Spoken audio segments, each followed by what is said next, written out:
Welcome to another edition of Voice of the Diaspora. In studio with me today is Mr. Eglon Gomes, member of the PNCR United States chapter and opposition member of Parliament, Coretta MacDonald.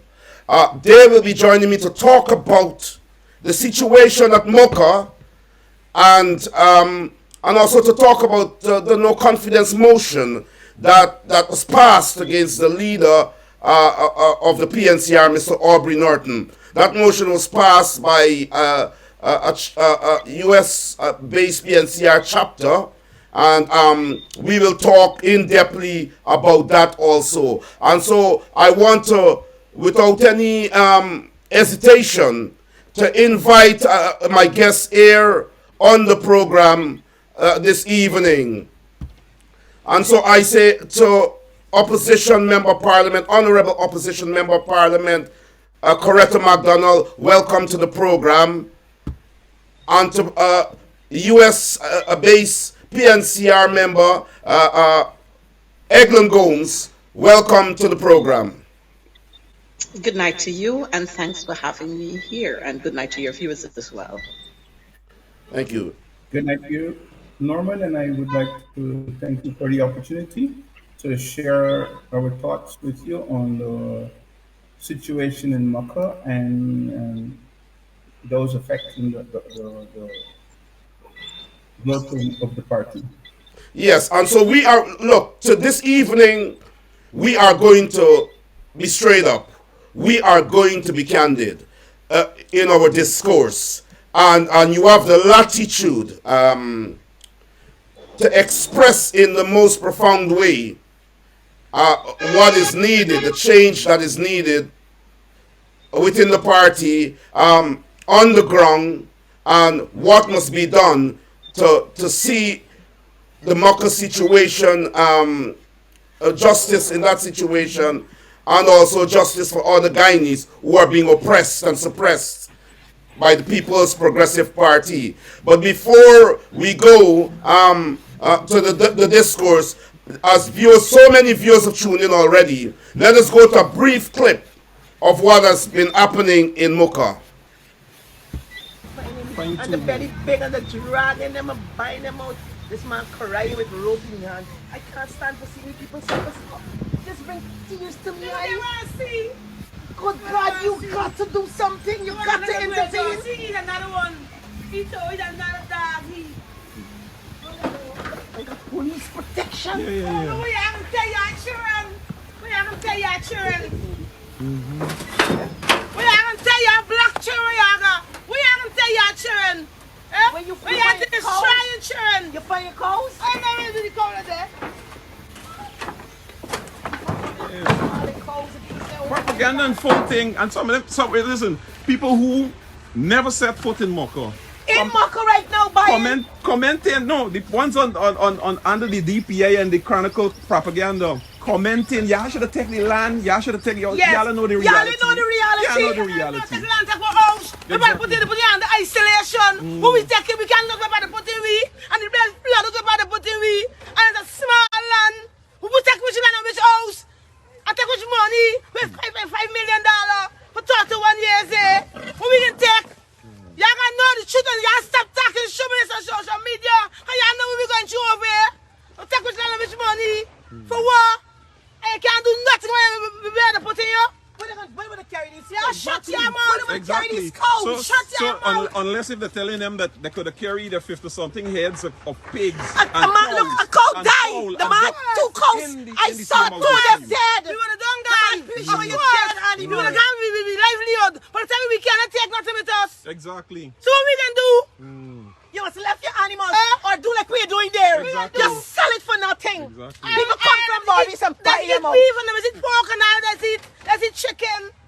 And then come killing them out. Watchy. So you know, they give you the impression that the people were living in shacks. Look, this is the remaining fence of the house. Big houses, exactly. Looky. This is so it's just the remainder of the fence to one of the houses. Looky, you see this here? You know right off the bat that this house had a big fancy sliding gate. Look the fence. Look the fence. So they give you the impression that is some shacks, you know, like two zinc sheet throw up on wooden shacks. It's not that. Is solid 2-story concrete building that we're standing here. 2-story concrete building with bungalow roof that we're standing here. And this is what the housing ministry telling people that 7 million. And that's just a part of the clip there. I will start with opposition MP Coretta MacDonald, who has a history of struggle. She is a trade unionist also, and she has a history of standing up for the Guyanese people in areas where oppression and suppression happen. And so I want to start with Coretta MacDonald. Coretta, you saw in that clip, and of course you were on the ground there. You are on the ground there. I want you to tell us the emotions that course through you as you saw the destruction of African properties and livestock, and the police trampling on them in their community. As someone who is in politics, as a black woman, a mother, what were your emotions? Norman, first and foremost, I want to take off my political cap for a while. And I want to speak here as a woman, as a mother, as a human being. We were alerted to this. I was alerted to this about 2 months ago. And so we were having lots and lots of talks with the folks down at Markham, trying to get from them and to get from other sources some documentation.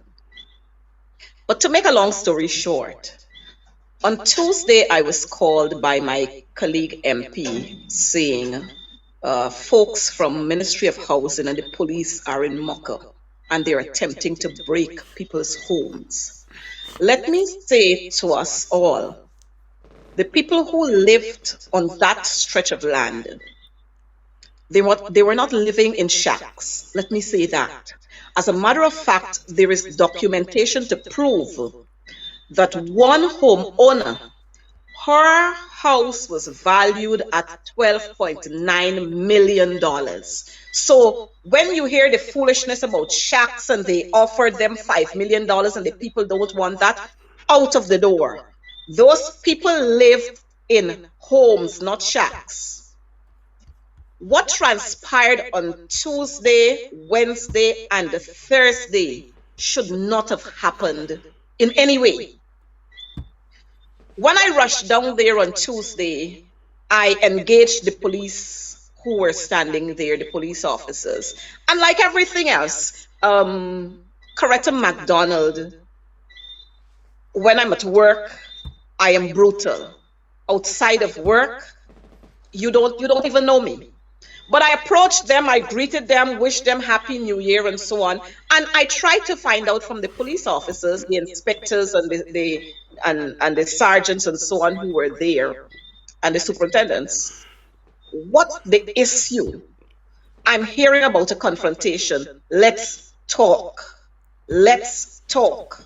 The police officers who were there, of course, they greeted me in like manner, and they said, MP, we don't have a problem here. We're just here to keep the peace. Talk to the folks from housing.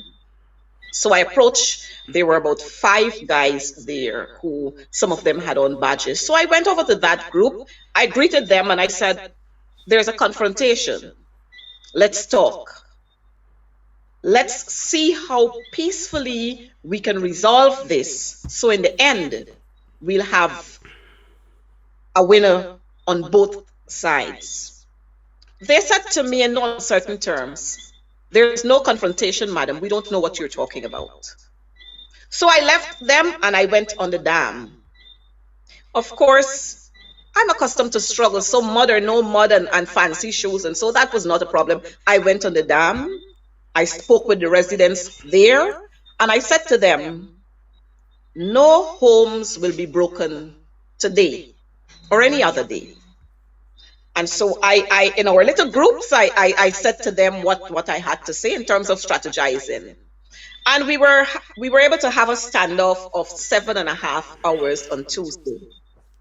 On Wednesday, the police returned double the numbers they had there on Tuesday, as well as officials from housing. And I think they had some thugs there with them on Wednesday.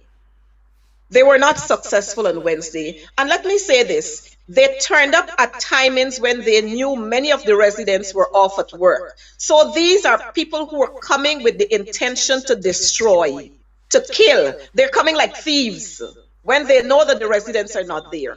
So on Wednesday, we had, of course, there was this confrontation again, and they were not able to carry out their mandate. What they did, though, on Tuesday, they broke two little shacks that were not too far. And these are shacks. I'm saying these are shacks. These here were shacks that had some zinc around them. And I learned after a while that these belonged to two guys who are of unsound mind. So, and then they broke Chevron Eastman's, they broke the concrete walkway in front of her, they broke that. And I think if you watch some of those videos, you will see me standing there right in the path, there saying to the operator, this house, you're not touching it. Anyhow, on Wednesday, we had that standoff, and so they weren't able to do much. But on Thursday, they returned, not via the same route that we expected them to come, but they came through the back. And they came with loads and loads of police vehicles, policemen all geared in riot gears, and they knew exactly what they came there for. And before you knew what was happening, they started breaking the bridges. So there was no way that we could have gone over the dam, except for a few persons who managed to skip over very quickly. There was no way we could have gone onto the dam where the people live, on that stretch of land where the people live there, because they broke the bridges from the entrance of the dam there. They broke that part of the bridge. So you were on the main road and you could only get to a certain path. But let me say to you, on Wednesday, I don't think there was warm blood flowing through my body on Wednesday. And if I had the opportunity, and if I had the kinds of equipment, we would have had, it would not have been what it is today, or even if some homes were broken, we would not have had the kinds of damages being done and the demolition being done to people's homes. So Because you know what? action would have been taken to prevent it by any means necessary. Is that what you're saying? By any And that was the by any emotion that was coursing through you. And you're making the pores raise up on my skin, because I'm sensing the emotion now when you said, if you had the equipment, if you had that opportunity, the whole homes would have been prevented from being broken down.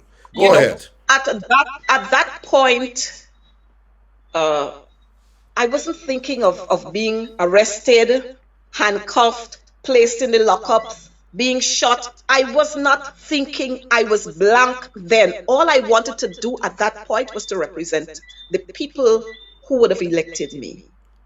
When you saw the conditions of black people, black children, when you saw the destruction, when you saw children looking confused and traumatized, and you know that they are all black, not even predominantly, you're seeing the women standing up, the black women in that community standing up, and it gives the impression when the PPP and their constituency call us lazy, say that we don't want to be industrious and so on. That is a community that is industrious. That is a community of farmers, women and men, a livestock rearing, and what do you think was happening there more than trying to relocate them?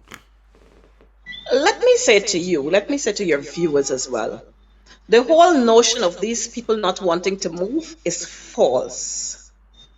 Those people wanted to move. All they were saying to this wicked government is, compensate us properly.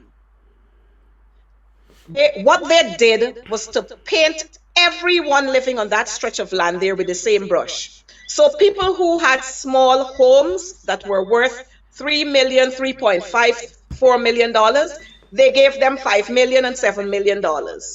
And the same thing they attempted to do with people whose homes were valued at $12.9 million. People who had 60 heads of cows, persons who were rearing pigs, 200 pigs, persons who had chickens, they're rearing chickens, persons who had sheep and goat. That was what you were saying to them. As a matter of fact, a housing ministry official by the name of some Aaron, he said to one of the females there, when she questioned him, you're sending me to a location in Herstelling, but I have 60 heads of cows, and there is nowhere there that I can take my cows and they're going to be fed. He said to her, well, sell them. Sell them. Now, all that needed to happen at that point was for us to talk and to come to a peaceful settlement. People there, I'm seeing a whole lot of foolishness, and I'm sure you all would have seen it, where they're saying people are demanding $100 million and a whole bundle of crap. This is the PPP, and their propaganda machine is at work. Nothing of the sort. We saw the girl Siobhan Eastman, and I'm going to refer to her quite a whole lot. The biggest wholesale dealer in that community. And mind you, most of these women are single parents. Most of the homes that were destroyed belong to single parents. Siobhan was there with millions of dollars worth of beverages that she took from Banks DIH and Answer McCall. Now, they did not only demolish Siobhan's house, that excavator operator, he came there after breaking the walls of the home down. Then you saw all of those cases there. You know what he did? He took the boom of that excavator. He scattered those cases. He climbed on those cases, ensuring that they brought black people to their knees. That was the whole aim behind it. To humiliate them. I will get back to you because I want to give our brother Eglon Gomes an opportunity to comment on what he saw there too, from without, what he saw and how he felt about what would have transpired there. Eglon Gomes is a PNCR member in the U.S. chapter there, and you're welcome to the program, Eglon. Once again, when you listening to Honorable Opposition Member of Parliament Corrector MacDonald, what is your emotions listening to her, and what were your emotions when you would have looked at what was happening to black people in Mocha? Norman, I can tell you my heart went out to the good folks of Mocha, especially the single parents, those progressive, hard-working single parents who has lived there all their lives to build a life for their family and to create opportunities for the development of their family. And what was most disgusting in the public's eye is the way the President Ali PPP installed regime initiated what can only be seen as the most vile, racist displacement of our Afro-Guyanese brothers and sisters in the Mocha area. It doesn't matter how they press it up, because I'm going to try to put this in context. I like understand there is need for infrastructure development in Guyana, but for all intents and purposes, there are more progressive ways to build more roads and to expand development on the East Bank community. An example I would, that cannot be disputed. Do you think the Air Finale PPP regime would send the police and the housing people to bulldoze the corridor of Grove East Bank Demerara? Do you think they would do that?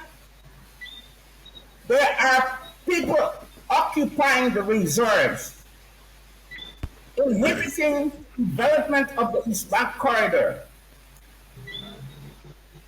And they have been occupying the reserves long after our brothers and sisters at Moko. The excuse that they want to build roads is absolute nonsense. It's vile, racist, and economic genocide to displace our Afro-Guyanese brothers and sisters from economic opportunities that is coming with the development of infrastructure at the back of and in the front of the East Bank corridor. If the government was serious about building roads and expanding roads, the first thing they would have done is remove the people from the Grove East Bank corridor so that they could expand that road to a four-lane highway and ease the congestion on the East Bank corridor. So when Air Finale talks about one Guyana, it's nonsense. When his ministers go along with their PPP propaganda, it's nonsense. Development must be inclusive. It must take a consultative approach. And regretfully, this brings me to the point of my disappointment in the way the PNCR leader and leader of the opposition, Mr. Aubrey Norton, has handled this situation, because we knew it was coming. Yeah, but we will go to that, because that is, I want us to talk in-depthly about the leader of the opposition and the PNCR leader. I want us to talk extensively so yourself and Coretta can deal with that separately. But we're dealing with the Mocha situation, what the government is doing. And then I will ask the question about what is happening. I will take that. I will definitely do that. But okay, that is why. But the question I want to ask you quickly, Eglon, I want you to be brief because we have to move on. The question I want to ask you is why do you believe that the PPP is emboldened to do these things, to trample on black people in Guyana, on Afro-Guyanese, and we're not dealing with a leader. We're dealing with Guyana now. We're dealing with black people in Guyana. We're dealing with the PNC, the WPA, and all the organizations that should be standing up. Why do you believe that the PPP is emboldened to do what they're doing at the moment? Simple, Norman.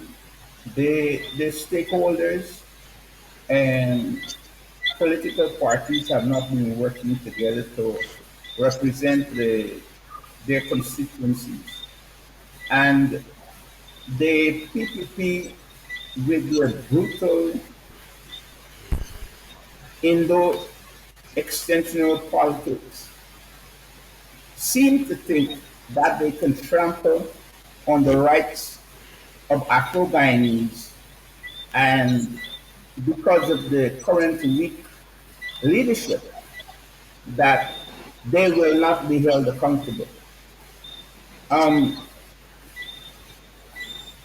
There's no logical explanation as to why the Ali regime would seek to displace those families when they could have simply identified the commensurate land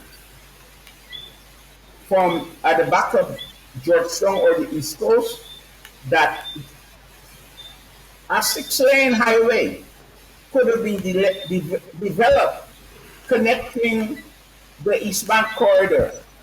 That would not have affected the good people of Moko and result in the displacement of so many lives, including children. That is why I have to make the comparison with the Grove Diamond East Bank corridor. Everyone knows who occupies the reserves on the Grove East Bank corridor. I would like to see the Ali regime, since you're talking about one Guyana, to clear the East Bank corridor from Grove to Diamond and expand the roadway. And then I would believe, or I would be motivated to believe, that we're a government who is even-handed. That's a very, very powerful point. That is talking nonsense. That is Eglon. That is a profound point you made there. Profound, and I want to thank you for that. Let me go to Coretta quickly. Coretta, the same question to you, but look, what emboldens the PPP? What gives them the impetus? You know, we as a politician, and you have to put on your opposition politician hat now, because I know you're outspoken, but you're being lukewarm. I know you're warming up, but the thing is this: look, people on the ground are saying that the PPP is getting away with what they're getting away with because there appears to be a weakness, an unwillingness by those in the opposition tasked to stand up for them. There's an unwillingness to act. And so people are saying it's better we go to the PPP, it's better we take the handouts. The police, there are lots of members in the Guyana police force who are saying we don't have a choice, because if we stand up against the injustices, we will lose our jobs, we will be trampled on, nothing will come out of it, because we can't repose confidence in those who are there to do whatever is necessary if we stand up to create that change. And this is, I want to ask you, because this is a serious program tonight. People are leaving the opposition because they're despondent with what is happening. And so the question is, why do you think the PPP is emboldened to trample, to brutalize, to kill, to maim, African Guyanese in Guyana in the 21st century? Well, Norman, this is how the PPP operate. We've seen that over the last 23 years, and they have returned with vengeance. And they have returned with vengeance because they have the economic power. That's one. Two, they are emboldened because they have the support of quite a lot of these super countries. They have the support. We have Cyril Lynch, the ambassador for the American ambassador. We have the British ambassador. We have all of these other countries who are not saying, even CARICOM, they're not saying anything about it. And so this is another factor that emboldens them. The other factor is that while we are saying that the opposition is weak,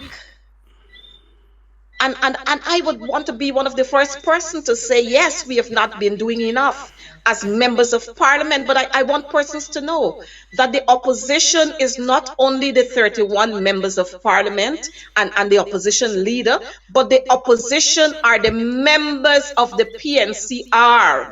And it therefore means that we are all part of the emboldening of the PPP, because we are not doing what we are supposed to do. Hold on. hold on, hold on. All that If point, you because I want you to continue if with that point. I want you all that point. Don't forget that point. All that point, corrector. There has been a culture of the political leaders leading, mobilizing, and leading the struggle. Are you saying that overnight that culture should be removed and the people should act on their own, hoping that the opposition leaders would pick up the mantle? Go ahead. Continue your point, but answer that. No. Don't get me wrong. I am saying, as a leader, I can go out there and lead. But when I look behind me, I must see my troops behind me. And this is not what we're getting from quite a lot of our supporters. Quite a lot of our supporters are saying, well, I can't come out because I'm working with the government. I can't come out. If we continue to say that, as a matter of fact, let me say, I am working with the government. I am a teacher by profession. I'm a principal. I am the General Secretary for the Ghana Teachers Union. And when we have issues, we have to step out there. I've got to step on the gas. While I would admit again that from the central leadership, we have not been seeing, and this is as a result of the elections that we had. We tore our leaders apart and we fractionalized our party. And that kind of healing has not taken place as yet. Those wounds have not been healed as yet. And so you still have the fractions. You still have people there who sometimes when you try to don't bother with them. This is just joke people. Oh, don't bother with that set. We have got to get past there and recognize that this party, the PNCR, is not about Coretta MacDonald, Joe Harmon, David Granger, Aubrey Norton, or Valda Lawrence. This is about this great party that was made there, established by a strong leader who left his footprints there. And so we have got to stop personalizing things and go out there and do what the people expect us to do. Now, because we are not united, our people have gone astray. Our supporters have gone astray. And not gone astray in the sense that they are leaving the party, but they are taking a back seat.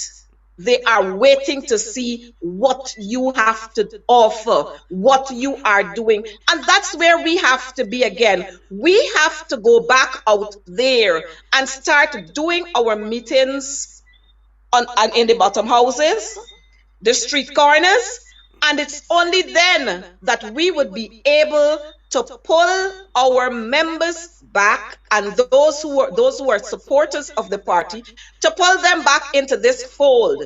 But you know what? We have to hold hands as present leaders, past leaders, leaders who were there long before, leaders who are budding. We've got to hold hands, in our homes. Let me put it this way. In our homes, we have issues, but we don't go out put our heads through our windows and abuse for the neighbors to hear what is happening in our homes. We resolve our issues in our homes. And that is what we have got to do in the PNC. We've got to abuse and cuss out and tear down so that we can make our party the party it ought to be. And when we're finished with abusing and cussing out, nobody should be leaving there with any kind of ill feeling that I ain't going back, I don't want to support, I'm done with that. We should be able to resolve our issues as patriotic supporters and members of the PNC party. But again, let me say, the party does not resolve around the few leaders or the few parliamentarians we have. The party is about all those who have signed on to become members. And if your leaders not doing what you want them to do, then you got to put pressure on your leaders. You got to march into Congress Place to tell them what they ought to do. Agree. But if you throw back and you don't say anything, then things will go haywire. And I remember the days as a little girl.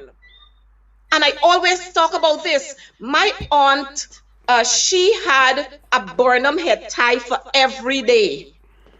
She was in the WRSM, and 4 or 5 days per week, they had meetings in the afternoon. Sometimes you would ask her, "Is where you're going this afternoon, Kitty?"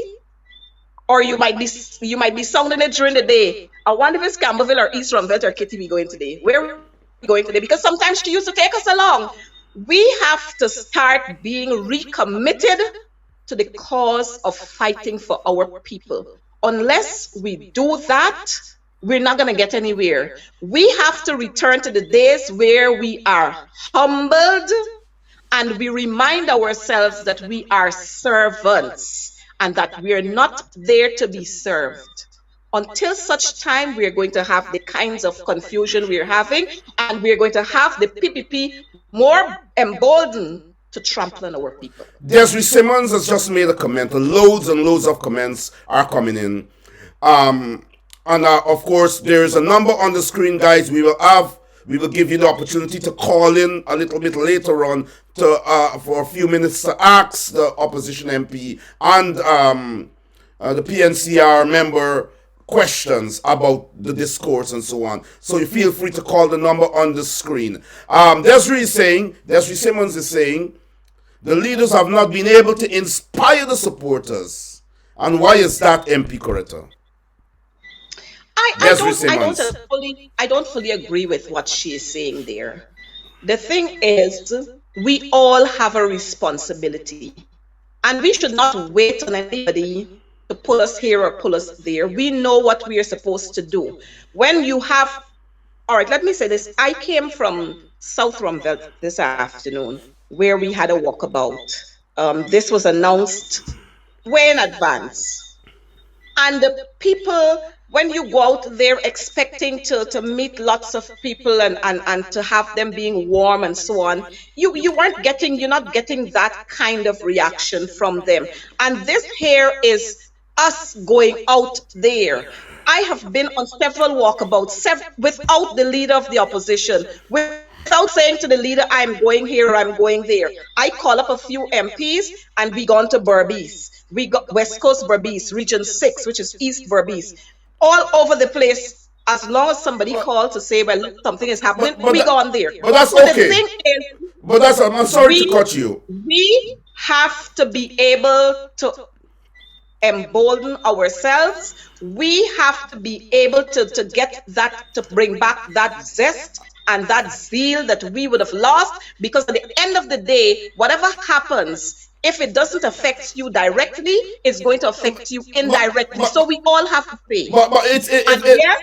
Yes, of course, there must be direct leadership, direct instructions, direct strategies. But if they're not coming, then you need to do something about it. We have got to say things. But MP McDonald, perception can be fact sometimes. Sometimes perception can be fact. Here is someone who is not in the firmament of the leadership. They're not in the opposition. They're not a powerful woman leader or anything. This is someone who is supporting the struggle, someone who is hurting by what the PPP is doing to African Guyanese in Guyana. There's the impression that there isn't that networking, there isn't that connection. It is unfair, and others may interpret this as a defense of the party because you're in it, to say that people got to go out and do things, and so on. When they go out and they get shoot down, they get brutalized, they're thrown by the heads in prison, you understand, they're mashed up. Nothing comes out of it. A statement, a moment on the television, on Norman Brown show, on Ben Shop show, on Burke's show, Dr. Hines, a moment, and nothing comes out of it after that. Are you saying, with all the atrocities that would have happened to the Guyanese people, where the culture of depending on strong leadership, the culture of depending on strong leadership is no longer there? How do you urge people to go out when they have been going out? The people of Makkah, were ready. I will take you to this clip because we have to move now to discuss about Mr. Aubrey Norton's action in terms of the Moko situation or the lack thereof. And then we are going to go, we'll discuss that yourself, and Eglon Gomes will contribute to that if you're satisfied with his actions. And then we will go to the next segment of the show to discuss the no confidence motion, the leadership, what is happening, what needs to happen, and so on. Let me play this clip for you. Good afternoon, Miss Liz. I'm tired. You know, I'm tired because all we doing is just talking. We're going up there, one thing over and over with the Moko people and every black Guyanese in Guyana that the PPP is hurting. Always saying the PPP wicked. We all know the PPP wicked. We ain't able with this. The leaders went up there. Why they just collect everybody and walk down the bank here and go in town? And people would keep joining the crowd because the people was out there was very angry. This was the time that Mr. Norton could have collect the people and ask them if they want to come out. Let's walk. Let's walk and go. Because the people out still broke down, everybody they're up on the bridge. They're doing this, they're doing this. The man in the escalator, they're burning it down. The people still doing what they gotta do. PPP still doing what they gotta do. So we gotta do is shut down the country, get the crowd there, bring out the crowd and collect the crowd. People are in town, everybody but the China. I know. Today it was a shutdown. Chachang was a shutdown, but nobody doing. I just seen people going up there talking with the residents and this and that. I just tired, honestly, I tired. This seriously contradicts to some extent the position that you presented partially. It contradicts it because here is an ordinary person who's feeling the pain that is given an overview of what could have happened, and they are expressing an opinion of what is lacking, what is not happening. The people were ready. They were angry. If Mr. Norton would have got those people and walked with them, the country could have been shut down. Here is a situation where the talk is about the Americans saying to Mr. Norton, leave everything alone, wait until the next elections, regardless of whatever's happening, we don't want instability. They don't want instability because their interest is economic wealth in Guyana, the oil. They don't care about black lives. And so, if we put a leader there, and leaders like yourself, not only Norton, yourself, everybody in the party, in the entire faction, which we will discuss just now, everyone will have to put aside their differences and walk with the people because the brutality is escalating. The brutality is escalating and nothing is happening. What did that young lady say? The leaders, they only come in and talk. Now you telling me after this is the view, the perception. You telling me that people should get up and go out there and ride up and do on their own when they believe that the leaders will do nothing? Eglon Gomes, quickly let us talk about this. What the young lady said, how Mr. Norton reacted as leader of the PNCR in the Mocha situation. Do not delve into the leadership or anything yet, but how he reacted. What was there anything left to be desired? I'll be brief there, and then we go to Coretta to respond to that, and then we'll go to the next segment. I need to unmute you, sorry. Go ahead, Eglon. Norman, listening to that young woman just validates the perception of weak and ineffective leadership.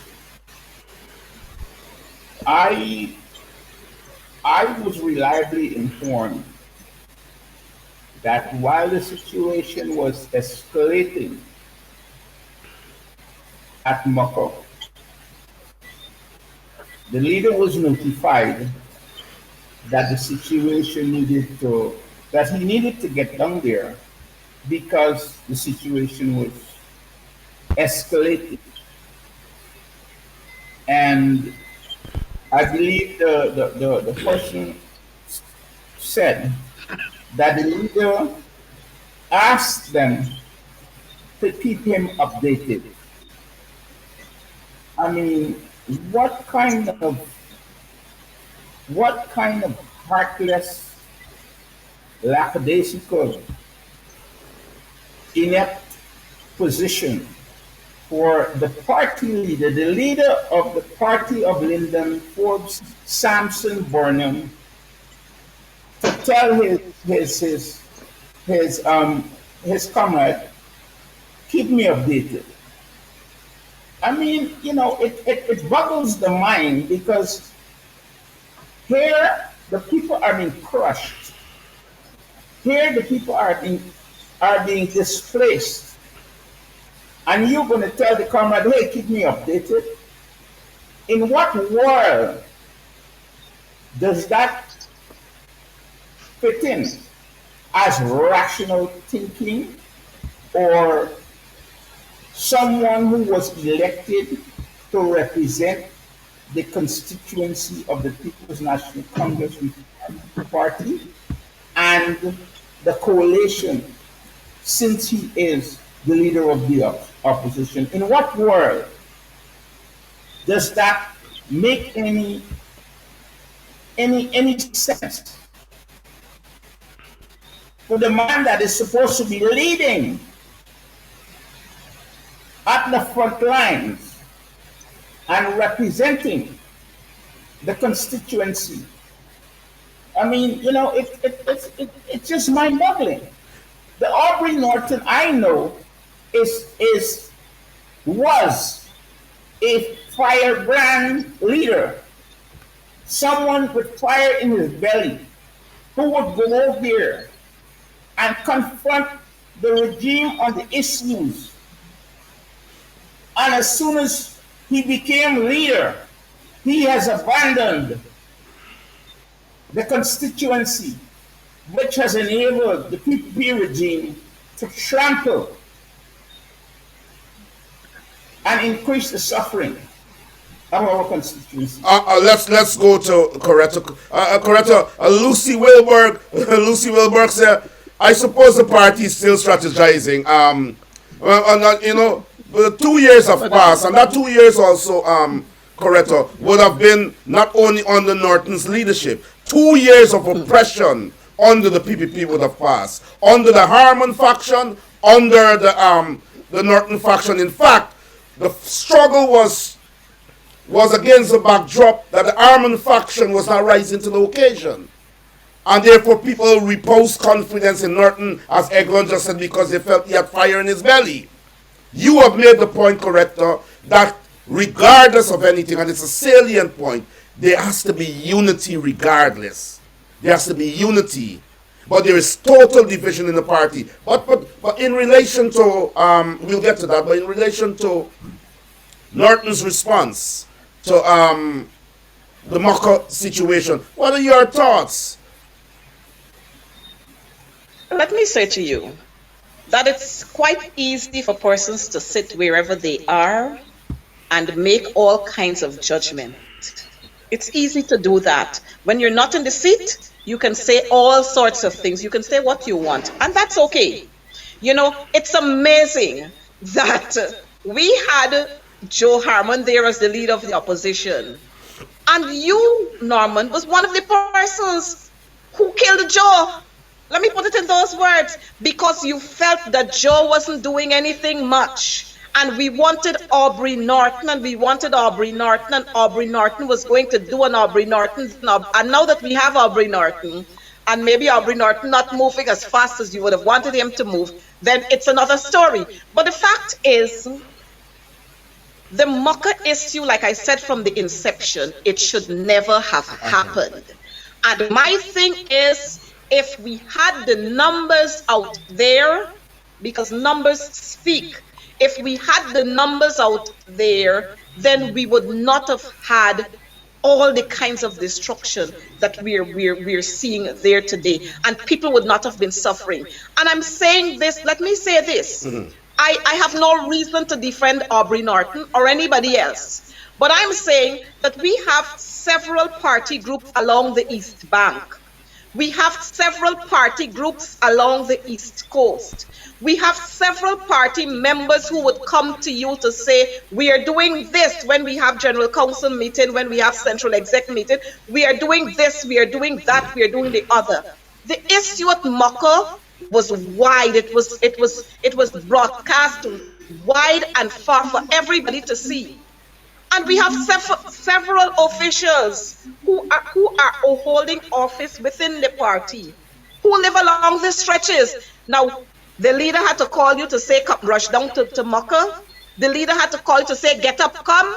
Now, this thing is about all of us. And if you're hearing something happening, then the same troop that you would come and talk about, oh, your troop doing this or your troop, then you need to start rallying your troop and start heading down there. On Tuesday, like I said, we had about 8 women out there, including myself, and about 5 men.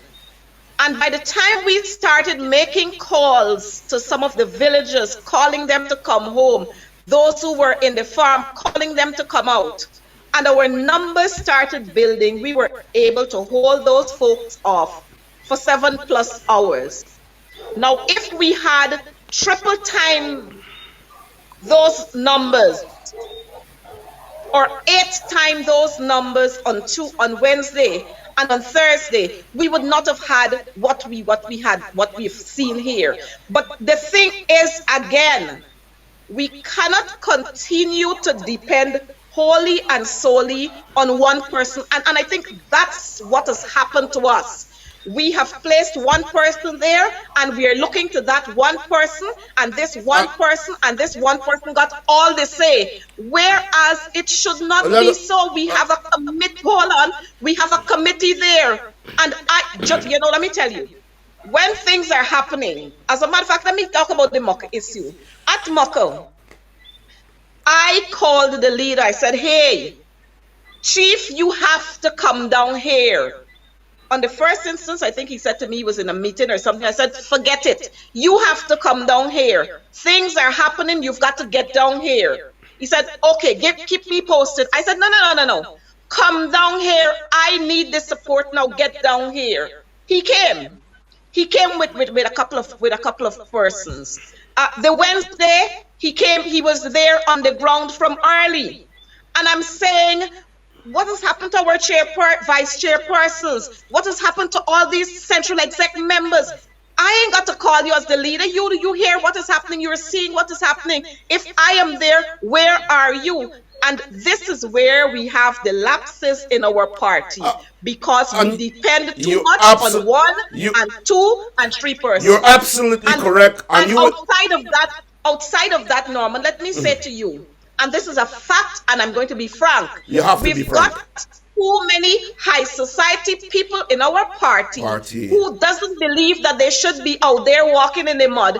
They believe in putting on suit and tie and walking with and have the Queen's English and going out there talking to people, forgetting that is the ground soldiers vote for you. This is one of the culture that we have to change, and we have to go back to Burnham's But I have to ask you to name 2. But hold on a minute. I have to respond to you. You said I killed Joseph Harmon, but you've been T-board the party 2 days or 3 days ago. See, he's alive and well. Hold on a minute. We have to have a laugh. But let me say this to you. And I want to make 2 points for the sake of the viewers. I'm a political activist, and I'm an African rights activist. You understand? A black rights. Outside of politics and political parties, I stand for black people. You understand? That even the man who I killed Armand, as you said, quote unquote, the man who I killed Armand for, when I began to call him out, like we're doing here objectively on this show, he said I don't have a party card, so I shouldn't talk. The man who I fought, as you said, to kill Armand and put there, because I am objective on behalf of black people. You see, the problem is, Coretta, The party is a proportionate blame to each other. But the party is an organ. So the man who is looking outside doesn't care if the Armand faction has a point or the Norton faction has another point. You are the party, so your work is to put aside those differences and unite. There's no excuse. You can't come to the world and say, well, these people are doing this and those people are doing that, and you have factionalism. You yourselves in the factions are creating the discord in the party. Let me make this lucidly clear before we move on. If there is an accident and those who are tasked, the ambulance service that is tasked to be there as an emergency to tend to the injured, are parked up outside Sidewalk Cafe or wherever you call the place, Palm Court, and have no time to recognize the urgency. My observation in that moment requires me to make a decision to remove that service that is not delivering according to the urgency that is required. It is also important to note that one can identify potential capacity. One can say no one can determine what the future is. No one could say for what tomorrow is. What Coretta would do with all her potential if I put her there tomorrow. But if Coretta demonstrates without being given the opportunity that she has the potential, then I have to say, Coretta, there is an emergency. I think you are the one to deal with that emergency. To say that I killed Harmon and put Norton there is unfair, because what I am doing is looking at those who are damaged, lying there, being battered and bruised, murdered, being killed, houses being broken down, injustices after injustices. I am not the PNC. I am an activist that loves black people more than life itself. And when I call you in the party, I am not taking a side. Because if the man that I repose confidence in is not delivering, then my work is to remove him. And today, this is what I'm doing, and people are criticizing me in the party. And I had to make that point. I'm sorry to be so long-winded, but people are watching loads. And Coretta, I want to say this to you. You are a strong activist outside of being a politician. But it is my opinion that you have taken a side. But we will talk about that a bit later. Eglon Gomes, we are not, but we could have this rambling. So viewers, I want to say this quickly. We will go to the next segment. We'll take a break. I will show a clip for a few minutes. Correct? You guys could have a drink of water. You could get something, you know. But I will show a clip for about 5 or 6 minutes. And then we are going to talk about the no confidence motion and the serious aspect of what must be done to make the party put its act together to represent the people. This is my work, to make the party, not a faction, the party. What must be done to make it work? And so we'll take a quick break. You guys, it's going to be about 5 or 6 minutes, and then we're going into the crunch. I want to say to the viewers that when we would have gone into this topic, you have an opportunity in about 15 minutes into the topic to call in and to ask questions. So 15 minutes into the new segment, you can call in and interrupt and ask questions. And our guests, our honorable guests, distinguished guests, will be there to you tell me about the party just now, the birthday party. Don't worry, you.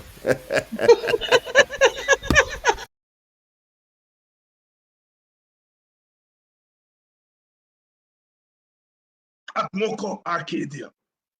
All of them.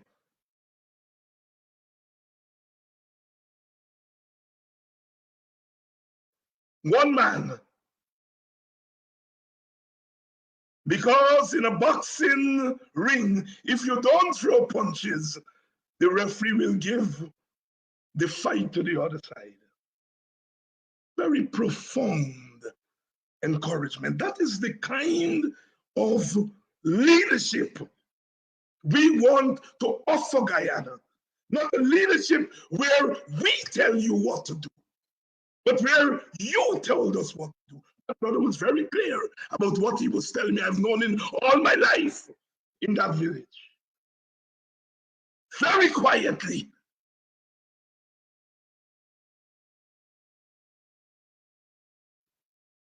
He's making the point that we've got to get more radical.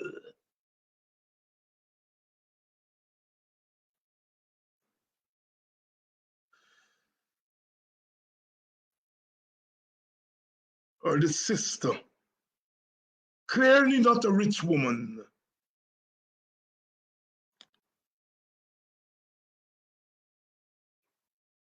who thanked me for doing what I have done my entire life.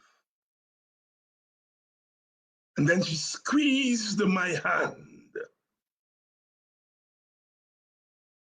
and said that this is my contribution. And she walked away with the swagger and the sureness of the Black woman. I'm reporting to you all, or the sister who said to me, I listened to you last week, and one thing I heard is that you said today they will go and bulldoze houses in Moko Arcadia, and the next day will be another village and another village. And you ended by saying, and the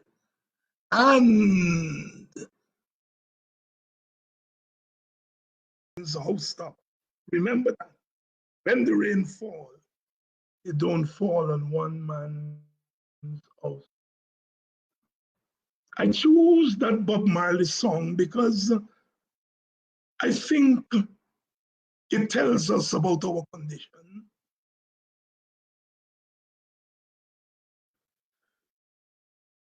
They keep fighting us down. Every time we plant a seed, they don't want to see it grow. They tell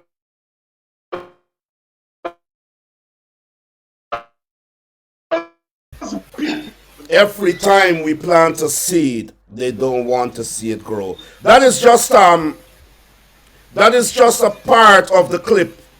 I wanted you to get the gist of what Dr. Hines was saying, but the clip was a bit longer than I thought. And so I will show it after we finish the show and so on. I will let that slide after we would have completed it, and then are we going now to the important part? As I said, viewers, thank you all for coming on. Look how many of you, look, so many comments, and so much interest. I know Coretta can pull a crowd, and Glon, you have pulled the crowd. It's fantastic. But we're going to go to the serious aspect of this program, where before we discuss, I want to make one point very clear. We have to deal with our issues in-house. Fundamentally, that is a requirement that no one should, question. But sometimes in the house, when the abuse, when the excesses become out of control, if we don't take it to the public, then we would have been complicit in destroying the lives of the impressionable in that house. If me and my brother have an argument over a shirt, or we have an argument over you eat my food, you take my chicken out my plate, we have an argument in the house, that's not a problem. But if there is abuse in that house of a child, and we keep it there to let it fester, we are evil. And therefore, sometimes we have to seek outer help. And we have to take it to our supporters, to our community, to the relevant authorities. We need a shoulder to lean on, because now the house has become the enemy. Rajiv Gandhi said, when the fence begins to eat the crops, there is no protection, there is no security. The PPP has become that fence that is eating the crops. If the opposition is not representing their constituencies properly, they have become the fence that is consuming their own crops. And we have to begin to understand that. As God is my witness on my children's life, if I were the leader of the opposition, that nation would have been grounded to a halt. The oil people would have run out of that country. You understand? The PPP would have been scattering. That nation would have been made ungovernable for one black child that has been traumatized for the rest of their life by the unspeakable oppression and wickedness of the People's Progressive Party, the racist nature. Let us go under the stalk now. I will start with Coretta once again. The no confidence motion. I'm serious. This is our show tonight. This is our show. I am telling you, that is a state that is inevitable. There is no fear when it comes to the liberation of my people. You can't buy me. Coretta McDonald, we have talked about the questions. We haven't dealt deeply with those questions. We're dealing with them now. We want to talk about the current leadership in the People's National Congress. The leadership of Aubrey Norton as leader of the PNCR and leader of the opposition. And we want to talk about this because a no confidence motion has been passed by the Florida chapter in the United States against Mr. Norton. And that indicates that party members, those who would have funded him to get to where he is, those who would have supported him wholeheartedly to get to where he is, after 1 year are not satisfied with his leadership. They're not even dissatisfied with the party's leadership or his executive. They are totally dissatisfied with his leadership. On what fronts? As a member of parliament, as a representative or member of the U.S. chapter, that is integrally, I understand, involved in that no confidence motion, Eglon Gomes. We want our general, we want our supporters out there to know, and our members to understand what has really been happening. The no confidence motion, they cited that he is not fulfilling the mandate. So many things have been happening. People are talking about personality, characteristics of leadership, and they're talking about a number of other things. And so I want you guys to talk now. I want you to talk now about what's that. So we're going to go to Coretta, and then we go to Eglon. Coretta, what are your thoughts? All right, let me say, I cannot comment on the no confidence motion because what I just saw a glimpse of that in Demerara Wave, in them waves, sometime last night. I saw that, and as soon as I got it, I forwarded that to a couple of my colleagues, and I also forwarded that to the leader, asking for a comment and asking that we address this if this is happening, why it was not sent to central exec, because as a central exec member, I've not seen anything in my email. Again, let me say, I will not sit here and bash any of my leaders. I respect my leaders. I will not bash them. But But you at the can be same objective. time, Yeah.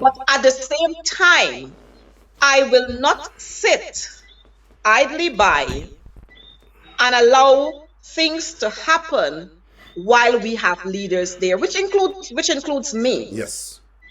So I can't comment on the no confidence motion because I was not a part of the discussion that the Florida group would have had with Mr. Norton when he was campaigning, and what they said, what he agreed to, what he didn't agree to, what he did, what he didn't do, what measuring stick they're using to measure him, and so on. I cannot comment on that. I also noticed something about finances and so on. I would have spoken to the leader when I saw the treasurer resigning, sending in his resignation and making some claims. I immediately got the attention of the leader and I asked that this be investigated, that an inquiry be launched immediately to deal with these issues. I noticed we would have had there was a one-on-one meeting yesterday with the leader and the treasurer. I'm not sure who initiated that meeting, and I'm not going to get into that. The treasurer has now retracted. He has now. I noticed. Yes. And I noticed. So there was a one-on-one meeting. Okay. Other persons have been implicated because the treasurer is calling all kinds of names, but I'm not going to get into that. But my thing is. The no confidence motion, if a group feels that whatever was discussed, it's not happening and they think that's the way to go, then so be it. It will have to come to central exec. It might very well have to go to general council, and then that body will pronounce on it. No one grouping cannot pronounce on that. On but I want to ask you a question. The thing is, let me say, I have no side to take. My side is the side of the people. I will not at any time get into any grouping or any fraction, because let me tell you what, I will never be a member of the PPP party. I will always be a member of the PNCR, regardless of who the leader is. I worked with Joe Harmon when he was leader of the opposition. And because he was the leader, I gave him my support. Aubrey Norton became the leader of the opposition after we had a democratic elections.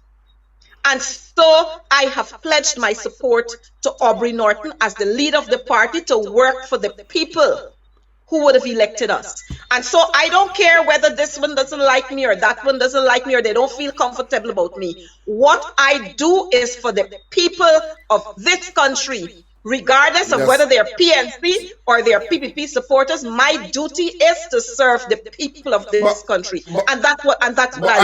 I have to ask you a few questions, and I want you to be brief because we have to go to England and we'll continue the discourse. I have to ask you, based on what you're saying. I have to be candid. I'm getting soft lately, but I have to be candid again. Listen to me. Where you are a member of the party, I believe you're a central executive member of the party. Is that so? You are an opposition member of parliament. Correct. You have an intimate knowledge of what is going on in the party. So my question to you is this, directly. Do you believe a no confidence motion, not that no confidence motion?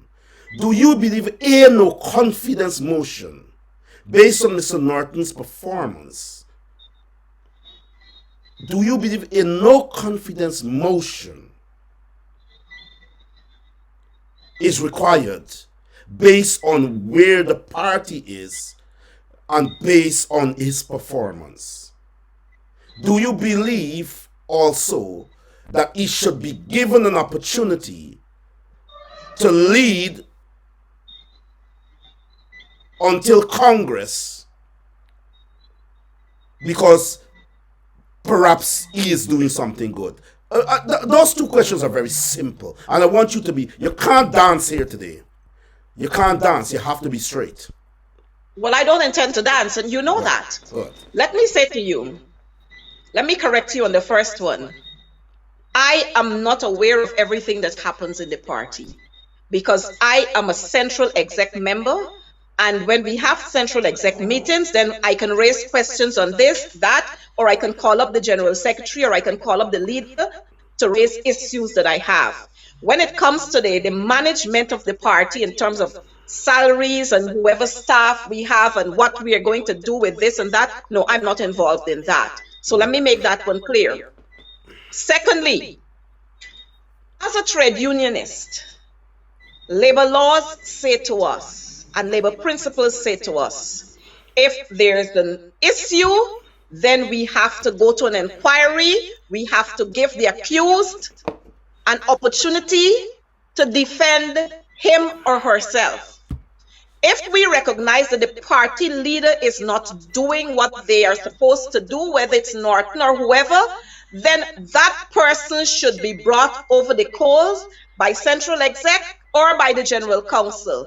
And based on the findings they're coming out of whatever committee, because the party's constitution has provision for that. Based on the findings, then anything else can anywhere, it can lead to, the dice can be thrown anywhere. I am not asking you for with due respect, I have to cut you. I am the host. I am the host, so I will give you an opportunity to talk. I will give you an opportunity. I am the host. I am not talking about us or we. I am not talking about us. I am not talking about us or we. After you would have examined all the opportunities, then by no means, if that's the only resort, then you have to go there. I like the generalization, and I like how you have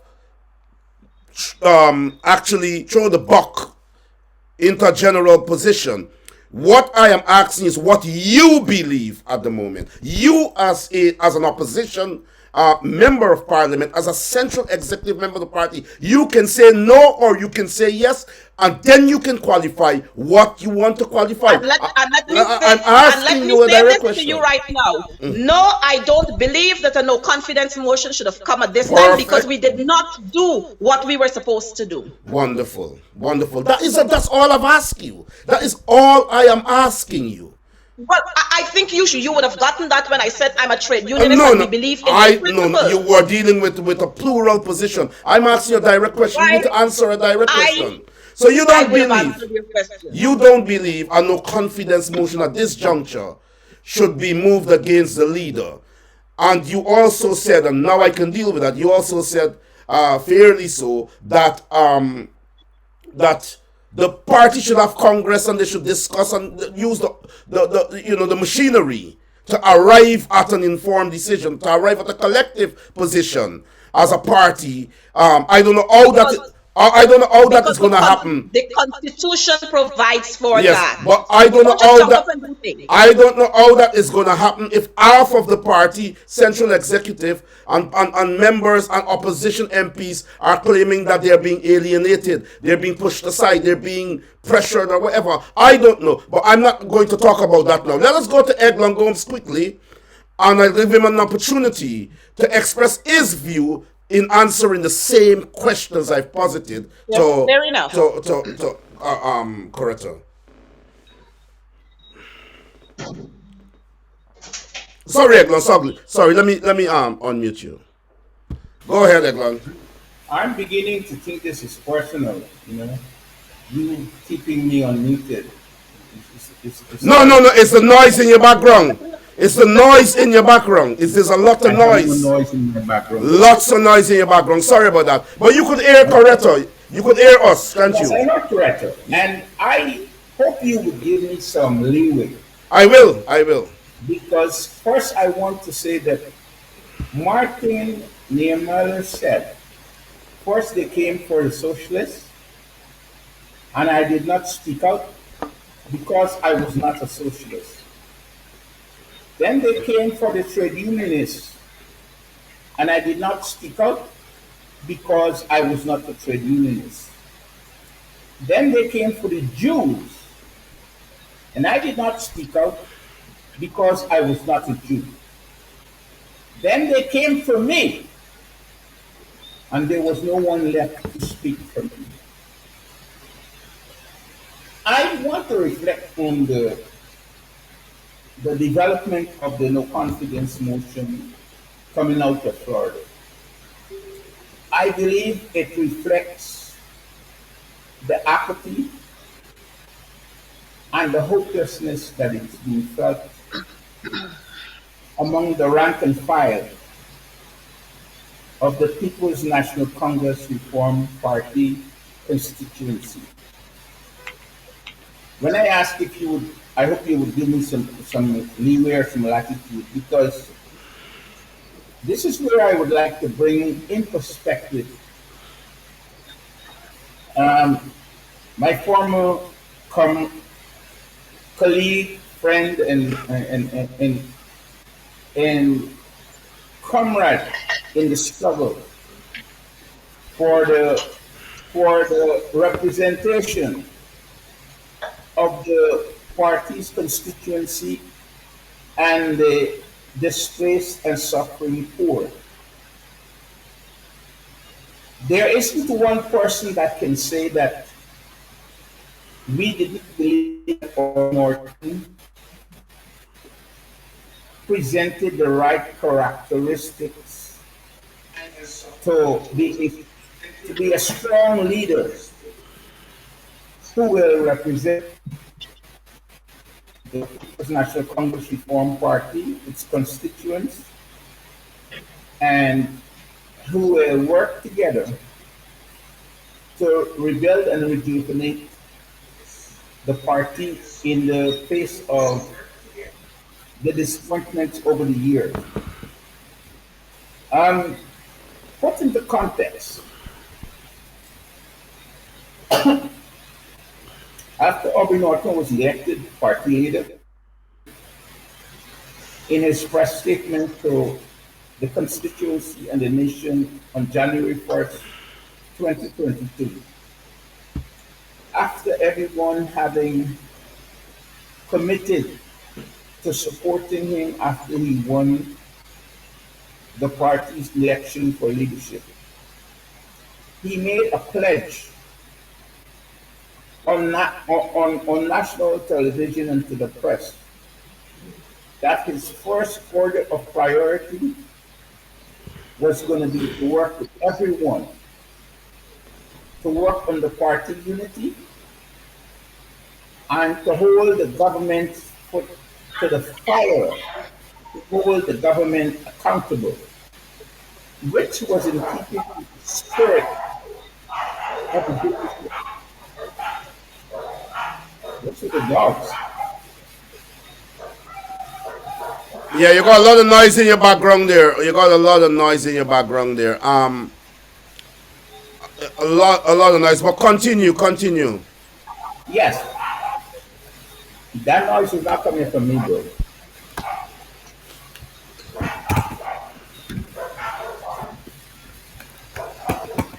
Like you living in the same compound with Sharon, so you gotta get rid of them dogs. Anyhow, so Go ahead.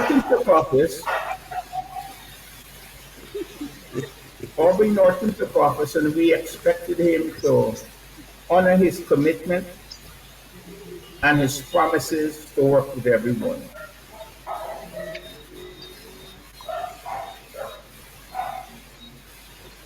Go ahead, we are hearing you. We are hearing you. Are you the one with dogs, Norman? That's coming from your end, man, not here, man. It's not on my end. Oh, it's correct. It's from correct end. Sorry, it's from correct end. Yeah, I have to mute her. Let me mute her. Sorry. I'm muting her now. Sorry. Hold on, let me mute her. Thank you. Yes. When Aubrey Norton took office, his first task should have been working with everyone.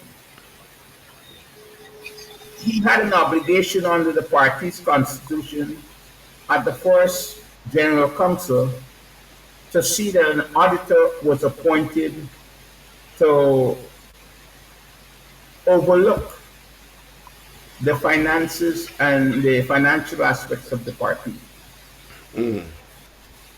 After 3 months in office, Aubrey Norton seemed to have lost the fire in his belly to represent the party constituency and to working with everyone. He immediately embarked on a polarizing approach to leadership where his decisions became unilateralist and almost Machiavellian. Aubrey Norton is the CEO of the People's National Congress Reform Party. The central executive is the policy, accountability, and management forum responsible for the policy of the party. And with all the developments that have taken place and the breakdown in the party effectiveness to represent its constituency, one can only see someone who has exploited his position, because I have reliably informed that he began to make decisions outside of the central executive of the party. And the community started to break down. Many was upset when I started to go public on issues that I believe were germane to the future of the party, out of concern that after we having invested so much time and resources,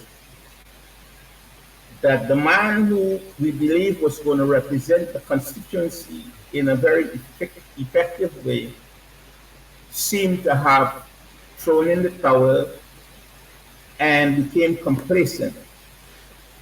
And there began to develop an apathy, hopelessness, and very, very poor leadership. But let me cut you. I want you, because we're running out of time now, and we have to take a few calls, and then we have to have our final closing remarks. But let me name 5 things that Aubrey Norton promised in his campaign to do to change the party for better. What is it he promised to that he didn't do, that you believe that he should be removed? And before you go there, let me just say to Egerton David, you're just like the PPP, nepotistic. Because he's your best friend, you can't see objectivity. People like yourself, Egerton David, are wicked people. But you have an opportunity to call in and let's have this conversation. You have the right to call on this program to say what you have to say, Mr. Egerton David, for your best friend. They're just like the PPP, nepotistic, blinded by objectivity. Yes, sir, go ahead. Name those stuff, and then we're going to open the lines. Aubrey Norton committed to, and my support was contingent upon his commitment that as party leader when he's elected, he was going to work with everyone to rebuild and revitalize the People's National Congress Reform Party. Secondly, he promised that he was going to hold the government accountable. In his own words, he was going to hold the government feet to the fire. And one could have only concluded after a configuration of events that Aubrey Norton could not have been taken at his word, because he promised. No, go ahead and name a few more. You talked about, up to now you spoke about 2 things. Promise to hold the government feet to the fire What else? Give us in a few words. What else? What was he supposed to unite the party? You said that. What else? Quickly. He was going to go out to the regions to rebuild the party from the ground up. And based on my first-hand information, his outreach work consisted mainly of and in the company of Miss Shondell Phillips, Carol Joseph's daughter, which in the public eye was not professional. Because if you're going to the regions, you have to have a team. If you promise to rebuild the party in the regions, you have to engage the party leadership in the regions. You can't sneak into the region and say you're going on an outreach work with an entourage of one, and the party leader, elected leaders in the region, had no idea that you were visiting the region. Okay. Let me ask you this question quickly, and you have like 1 minute to answer because I need to ask Coretta a question too. You have identified what he hasn't done. Is there anything he has done to contribute to the development of the party during his 1 year in office?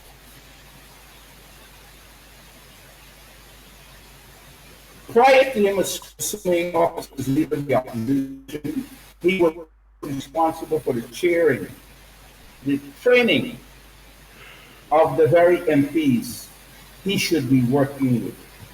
I think that was a fantastic idea from conceptualization. What he has done is he has allowed more young people to be involved in the seats of leadership. To his credit. The downside to that is those very young people seem unable, as members of the central executive of the party, to hold him accountable, because in my opinion, in my humble opinion, the central executive of the party is dysfunctional. Why?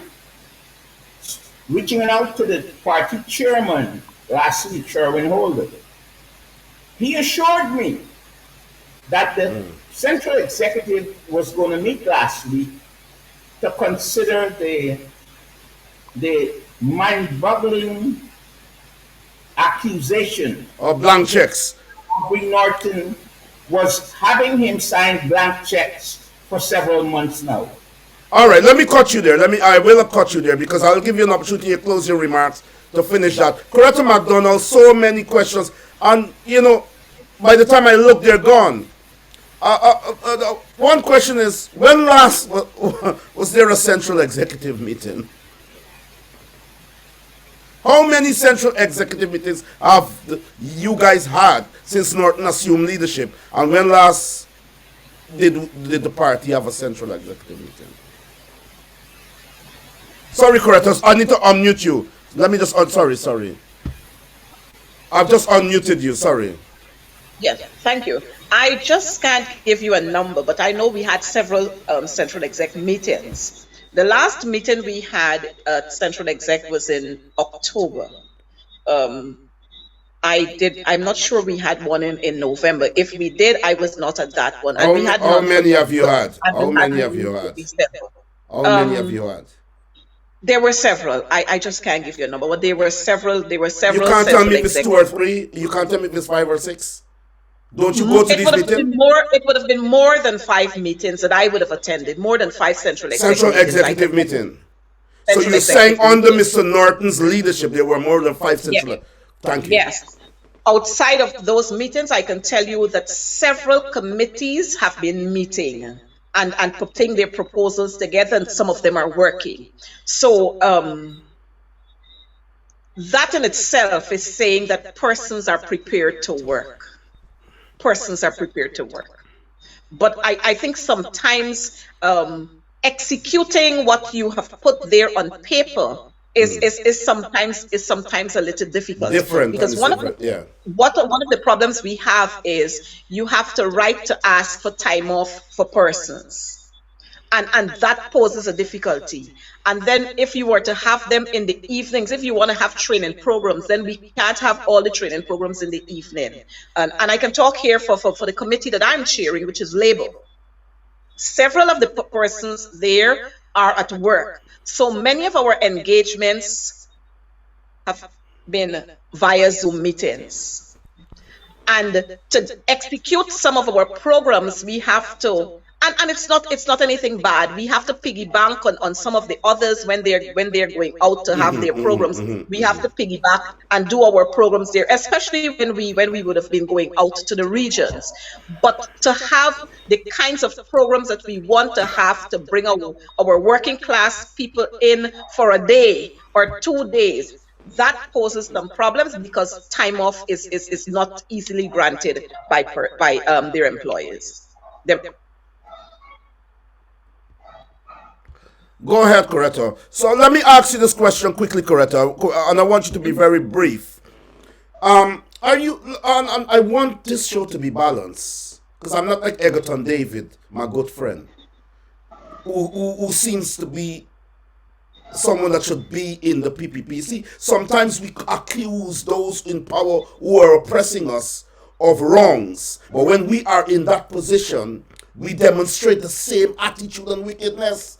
Because a man is your best friend, you can't hear an objective thing about him and you start talking ignorance, Egerton David. I hope you call in. Lawrence Houston, I'm not going to have a go at you.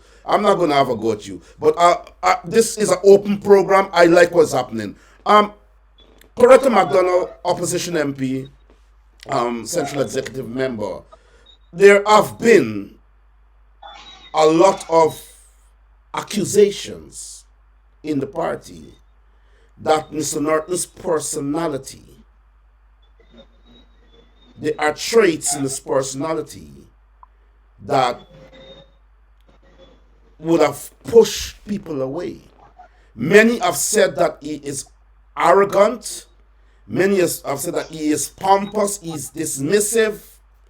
And many have also said that he can be, I don't want to use the term malicious because that's a very strong term, but you get where I'm going, that he can be spiteful. That if you objectively criticize him, he sees you as an enemy, and he will do whatever is in his power to alienate you. We have people like Arnett Ferguson and a number of other stalwarts and MPs in the party, members in the party, that many said to me that would have felt the brunt of that. You have spoken very objectively on Mr. Norton. Many said you were a Harmon supporter, and this is so beautiful of you. You have been very objective on this program tonight. You've been very balanced to a very large extent. You understand? What are your thoughts? Do you think that he has to improve? It's not a criticism. Some people have identified it. Do you think he has to improve in that area? Let me say that none of us, we're not perfect. And so we are going to have our little imperfections here and there.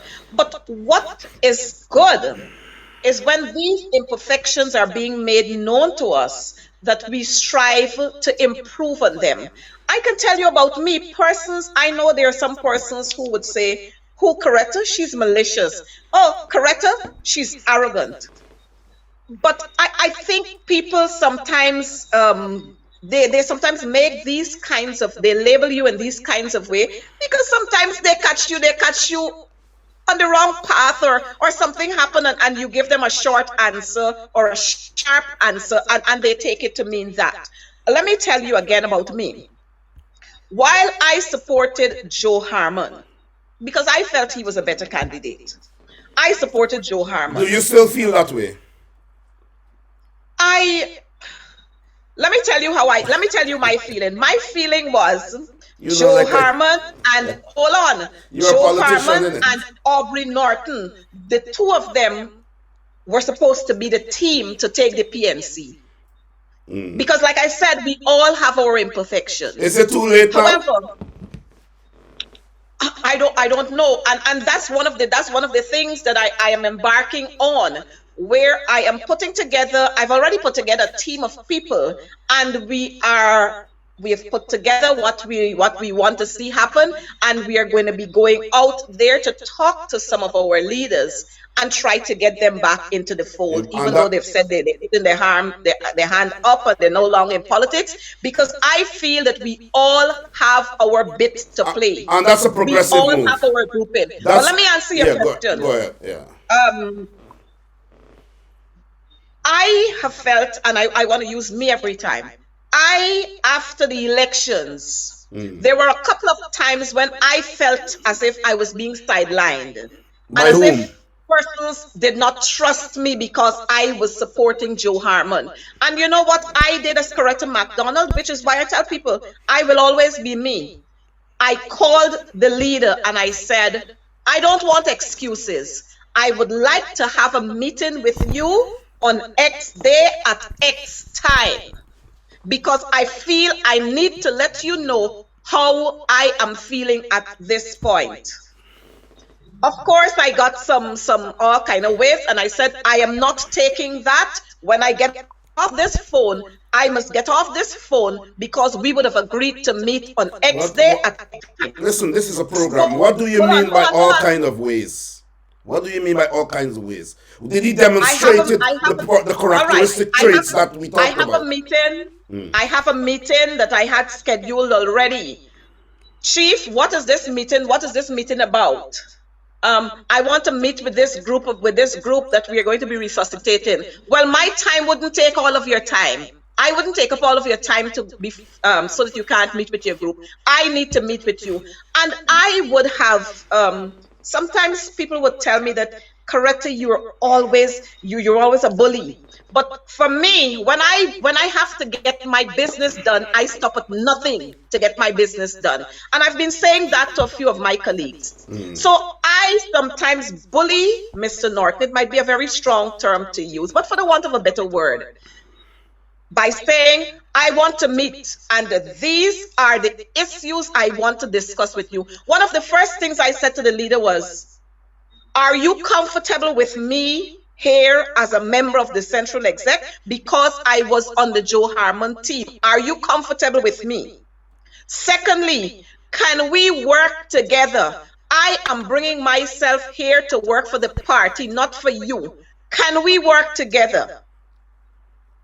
I remember there was a time when we hadn't, when we could not get persons to function in committees. And I said, I am willing to offer my services to work with persons to be able to motivate them to come on board. So, like everything else, sometimes I was brushed off. And when I recognize that I'm being brushed off, right away I collaring you, or I'm arresting you, and I'm saying, no, let's deal with this issue now. I'm not taking that. Why am I being treated this way? I remember there was a meeting that was called, and at the last minute, I got my invitation for the meeting. I turned up at the meeting, and of course, when I turned up there, I said, let this be the first and the last time I'm given late notice for meeting, because my impression is that you're giving me a late notice because you don't want me to come to the meeting. I don't want this to ever happen. And so I am always straight, which is what sometimes people can't take with me. And that's why sometimes I'm unpopular. I don't go and sit down and cry and mope in any corner. I face my issues as they come, and I deal with them one time. As we're doing here now. Yes, there were times when I felt that the leader was pushing me off, or there were times when I felt that he was being dismissive. And right away, like I said, I would say to him, if you're not in a position to talk to me now, Don't talk now because I don't want to have a 2 minutes or a 5 minutes conversation with you. Because I have my purpose for being here. I was voted on here. You didn't bring me here. I was voted to be on this exec. So you're going to listen to me. And we would sit and we would trash out issues. We would argue. Sometimes he gets upset with me, but we would argue. And at the end of the day, he would understand the position that I'm coming with, and we agree and we decide. I would tell him, if you don't accept what I'm saying here, I'll take it to central exec, and we'll finish it off there. So I think there are times when we have to be very assertive You have to be. Yeah, to you have get to be. to where we want to be. And You I'm see this softy thing, as politicians, you can't be soft and you can't want to cry and you can't want to backpedal. You have to go out there fearlessly to get what you want to get. But yes, we all have another side of us, and so I wouldn't want to say that the leader of the party, he's not dismissive sometimes, and he doesn't have an attitude sometimes. I wouldn't want to say You that. wouldn't want to say that. But I want to say this quickly. I want the viewers to know that I contacted the leader and he saw my message. I contacted the leader and I said, I will be having this program. These are the guests. I would like you to have one or two of your representatives to come on the program to create a sort of balance if it went in a certain way. He hasn't responded. I think he's upset with me for obvious reasons, but the fact is, I really don't care. I care about the people.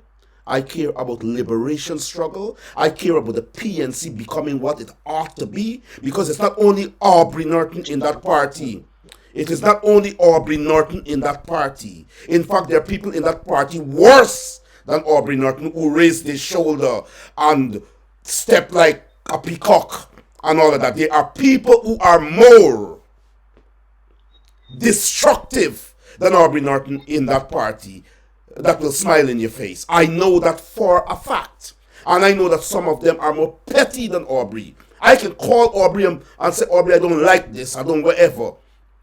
And he would talk to me, he would say, yeah, but I didn't say this, I didn't say that. Sometimes I don't believe what he's saying. But at least he's engaging.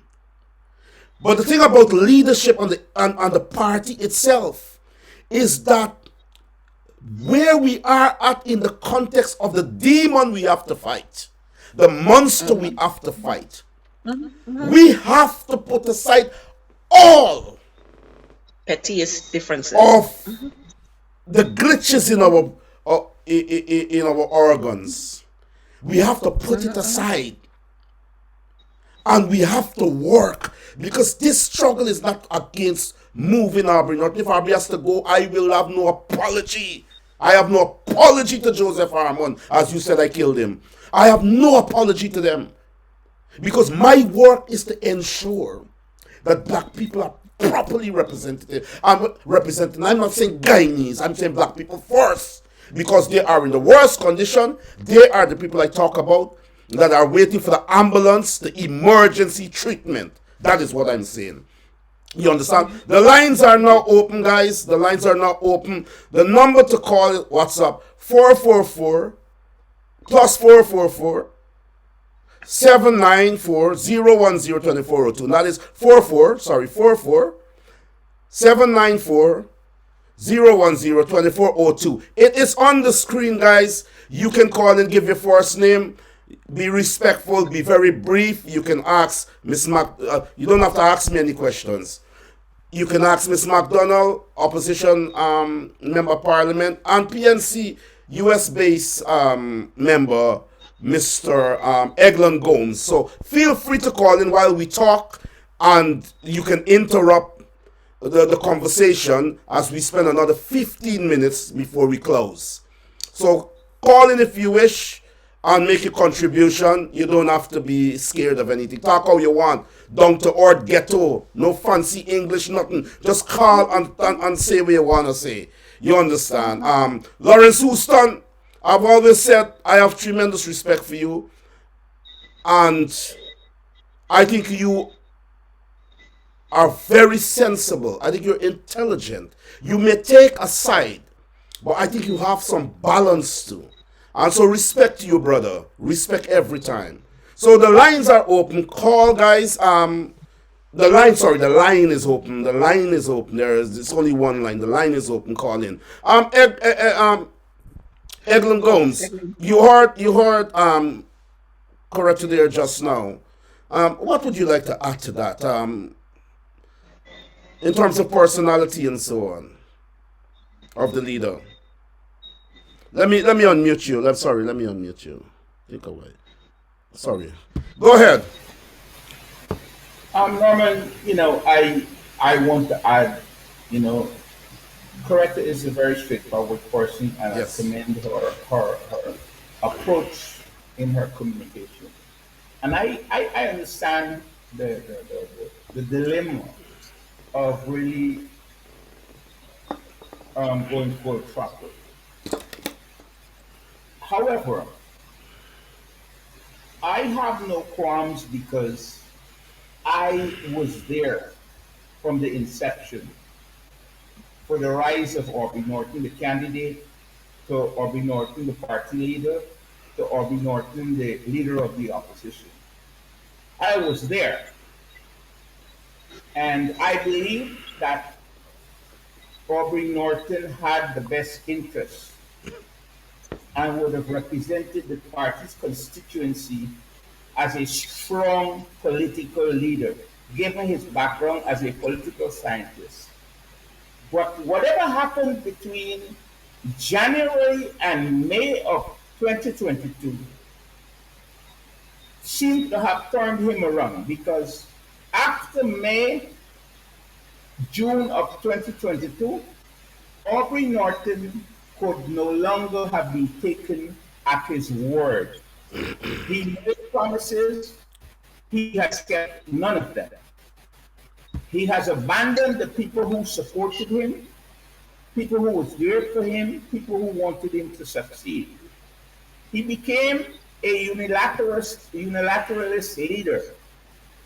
And in my humble opinion, has exploited the young central executive of the People's National Congress Reform Party because he operates like he should be given the latitude to make decisions, to do things, and not accountable to the policy forum of the party. The party, this central executive is the policy management committee of the party. Burnham sat with his central executive to make decisions. What sat with the central executive to make decisions. And at the end of the day, decisions made by the central executive was carried out to advance the political agenda of the party. And Aubrey Norton has failed to do that. And the past year, I would like to say, just like I said to the comrade earlier today in an email exchange, I said, if you were the board chairman or chairwoman of a multinational corporation and Aubrey Norton was your CEO, and the scandal broke that for months he was having blank checks signed by the treasurer or the accountant without source documents, would you have retained him as your CEO? The answer is no. Similarly, Aubrey Norton should be held accountable. The fact that we heard that the treasurer was summoned to a meeting and in a subsequent conversation, Aubrey Norton said that he didn't summon the treasurer, which was just another lie. Well, Coretta is saying that the two of them had a one-on-one meeting, and obviously we have read in the news that the treasurer has taken back his position, and so. But the thing is, let me say this quickly because. Guys, the line is. Hold on. Give me 2 more minutes. No, I will let you. I let you speak. The line is open, guys. It's on the screen. I don't know if you guys can see it on the screen. It's +44 794 010 2402, and it's via WhatsApp. Call there. Go ahead, Eglon. Once again, Aubrey Norton lied when he said that he didn't summon the former treasurer to a meeting. Because I have it on record that the former treasurer was summoned to a meeting in Georgetown. Similarly, I have it on record of Miss Carol Joseph asking the treasurer to sign 2 blank checks because 2 comrades needed assistance to build their houses. I asked him about it and he denied. And the unfortunate thing is, can we allow Aubrey Norton to continue to exploit our young Central Executive members and the party continue its decline? We have a great group of young people who has been working in spite of all the odds and challenges to represent the party's constituency. It cannot continue. Let me ask you a quick question. I don't want you to be long. 10 seconds. Is it that the U.S. chapter of the PNCR would have moved a no confidence motion because they could not penetrate the central executive to move a no confidence motion? Because I understand that the central executive committee of the party, they are with Norton. They are there with him. They are part of his leadership. I don't know if it's true, but I think if you call a quorum and there's a 2/3 majority to vote, that he may win that vote. But Coretta, let me give you 10 seconds to answer that before Coretta pronounce on that. Norman, I think the party leader, Aubrey Norton, is exercising undue influence on the young people that are in the central executive of the party. Coretta, people are not seeing the number on the screen. I don't know why. Yeah, go ahead. What should have happened is that the chairman, Sherwin Holt, that convened an emergency central executive of the meeting and appoint someone to do an immediate investigation into the merits or the demerits of the allegations that was made by the treasurer. It's almost unethical after the treasurer to resign for the party leader to summon the former treasurer, and you're hearing that he has withdrawn his resignation. He has not withdrawn his resignation. Aubrey Norton suggested to him that he submit a letter to the central executive stating that he has withdrawn his resignation. And that's the fact. And that's the fact. Coretta, what do you have to say about that? You know, I guess many times you see me smile and you probably think that I'm not taking this issue serious. But these are serious allegations. And I am just wondering, why is it people don't have a mind of their own? Coretta McDonald, nobody can bring to me blank checks for me to sign, regardless of what you say to me or who you are. Let me say this. I remember when President David Granger was in office. I think we're getting a feedback from somewhere. Sorry. Go ahead, Coretta. Yes. When President David Granger stood there in office as the commander-in-chief, and we were having our issues at the GTU with Minister Nicolette Henry then, I wrote the president and I told him exactly how the union felt in terms of our central exec and our general counsel, and I told him exactly what will happen after.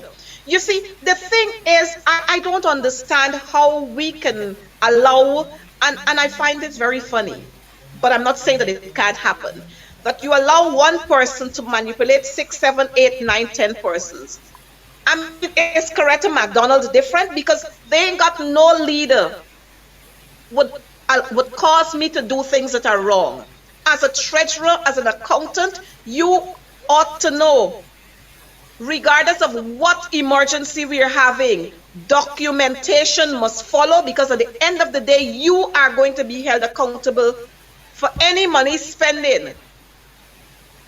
And we should not allow, how in heaven's name can you allow yourself to sign 20 blank checks? I mean, it happened. If that's the case, they say it happened, then there's no turning back. But my thing is, that should have been brought after, let's say I'm going to give it 5. After 5 blank checks, then that should have been brought to the attention of the central exec, because I've seen my brother at several meetings. That should have been brought to that forum to say, I have been asked to sign blank checks because of emergencies. I am asking that this practice does not continue, because I will not sign checks again.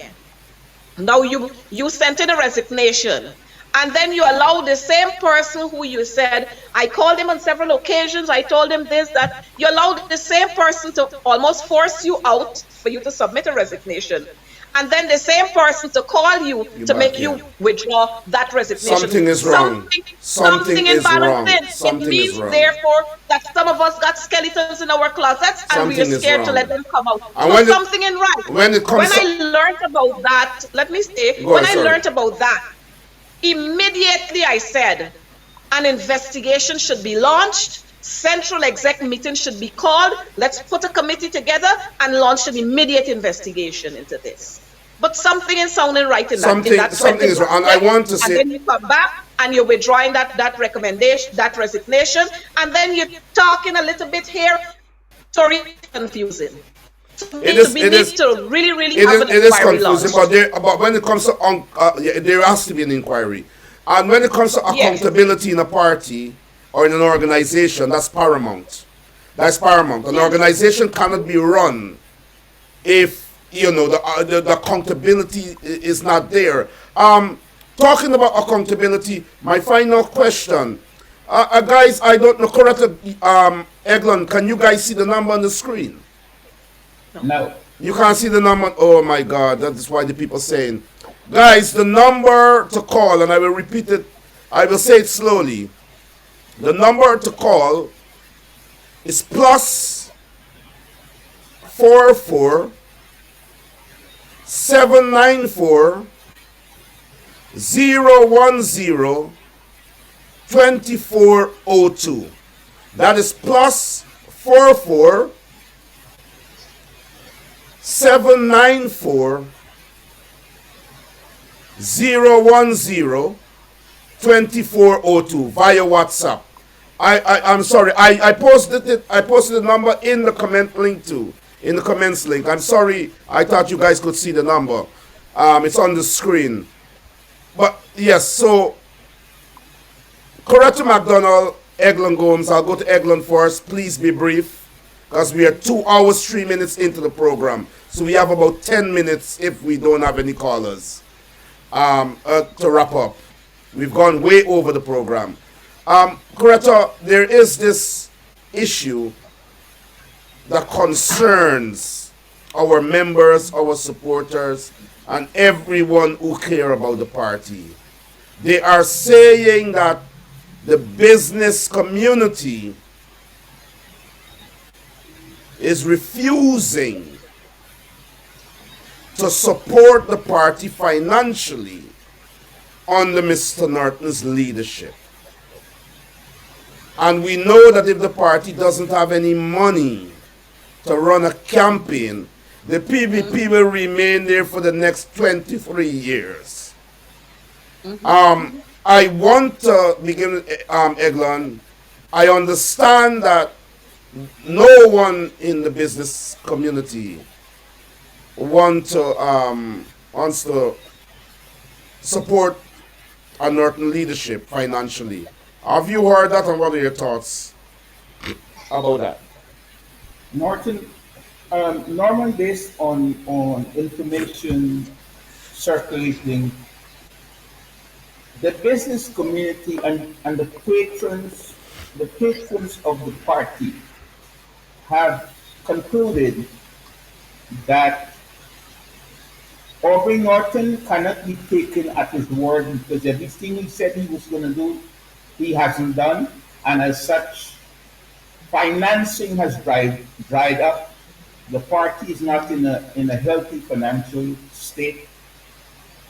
And to know that the blank check scandal erupted, which may have been going on for months because the general secretary left on personal leave from around the 10th or the 18th of August.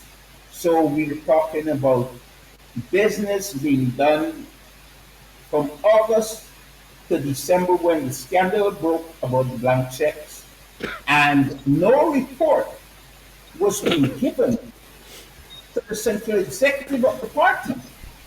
And it's obscene. No company, no business, no organization can survive under financial irregularities or irregular business practices. And it's troubling, it's scary, and it presents a dismal future for the party. And I believe and humbly I believe that Aubrey Norton needs to step aside so that the central executive could convene an independent investigation, and when he's cleared, then he may return. Okay, okay, we have a caller. We have a caller on the line. It would continue. We have a caller on the line. Caller, you are. Go ahead, caller. Go ahead. Good evening. Uh, Caller, you are on air. Good evening. Are you hearing me? Yes, I'm hearing you clearly. I just want to ask the viewers if they can hear you. But you need to speak up. You need to speak up. Okay. This is my whole assessment on the situation within the PNC and the whole situation. Caller, you need to state your name and where you're calling from. My name is Tony Noel from the USA. Thank you very much. Go ahead, Tony. And I'm saying this to you guys, right? We need to cooperate and come together and get a total understanding of what really is at stake with Guyana. I personally think people are taking every single thing for granted. Everything for granted. Because money is being passed, people are taking bribes, and we don't know who to trust right now. We don't know who to trust right now. All I'm saying is that, okay, we come out of one air with Granger. We're in a process with Norton. Let us go forward. If we're not seeing Norton act, and he can't give accountability for his actions that he's been taking, then we all would come and vote him out. But to deem the person not progressive and talking ill things about the person, do you see the PPP is doing any of this with all what they know about other intern party members of their own?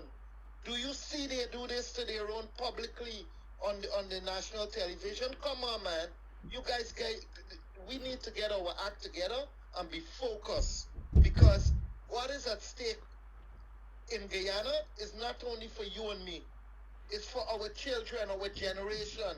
It's being taken away in front of our eyes. We've been out of power for 23 years, and it is because we did not have these conversations. Let me just ask you a question. We've been out of power for 23 years because there wasn't the advent of social media then. People could not have exposed their own leaders who didn't really care about them, and therefore we were praising leaders who were shafting us and remain where they are. Black people have a problem with mashing each other. And the only way that we can come out of that condition, in my opinion, is to expose our problem, but in an objective way that could cause us to create a better situation and to prevent that rot from happening, again. And so so go ahead. Sir, what is my task on this? We need to expose individuals that is within house and we know that they are damaging to us. We need to expose them In and house. remove them from the scene. In house. That's all, in the house. But that is not happening, and I totally agree with you. But that is not happening. So what is the contingency plan if it's not happening? Well, we in the diaspora we cannot. We are only being faced. Do you know the diaspora have information that Guyanese don't even have? That is true, sir. Guyanese don't even have the information we're having up here. And we're sharing these information with our political delegates, our community members, our State Department. But when these people call us to task, what can we tell them? What Guyanese are doing? And this is the only thing I am against Norton with. Norton needs to mobilize himself and get his people together.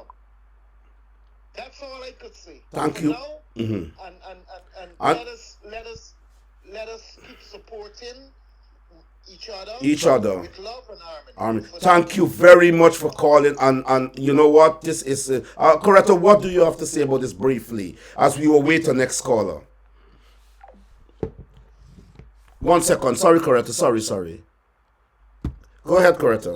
I started out by saying that we should be dealing with our matters in-house. There are procedures, there are steps that we can use to deal with our matters rather than coming, because tomorrow morning, let me tell you, next Monday, when we go to Parliament, Dharamlal and the whole group of them will shy these things in our faces. And I can tell you, the PPP, they're having lots and lots of issues among themselves, but we don't hear them like this. But in total, we have to understand that there's a bigger picture out there for us to see as against a one man, a one woman, a two person, or a three persons. There's a bigger picture out there, and that's what we should be focusing on. How do we get that picture clearer for all of us to see? And the only way we can do that is by calling a spade when we sit around the table. Call a spade, regardless of where you are. And like I tell people, I don't have to be a central exec member to fight out there. I don't have to be an MP to fight out there. I've been fighting long before then. And so regardless of whether you're not at the table or you're going to be called away from the table, the fight is ours. Not only for me, but for my children and my grandchildren who I want to see, and plenty other people's children who I want to see grow up and become productive young men and women. I don't want us to go back to those days when we were scared to have our sons on the outside. I don't want us to get back there. Coretta, 1 second. There is another caller on the line. Caller, welcome to the program. State your name and where you're calling from, and give your view. My name is Ram Singh. I would like to withhold my residence for personal reasons. I've been watching. No, you don't have to say where you live in your house. You say if you're in America, Guyana, or Trinidad. I prefer to keep that a secret. There are certain reasons. Okay, cool. Actually, I agree with the last caller. Everything should be done in-house. All these airing of matters should not be exposed. You're giving ammunition to the PPP. And you cannot have that to be done. Also, and I would like to recommend, there should be a field survey count of your supporters. Yes. If you need advice on that, I can give you all the advice to do it.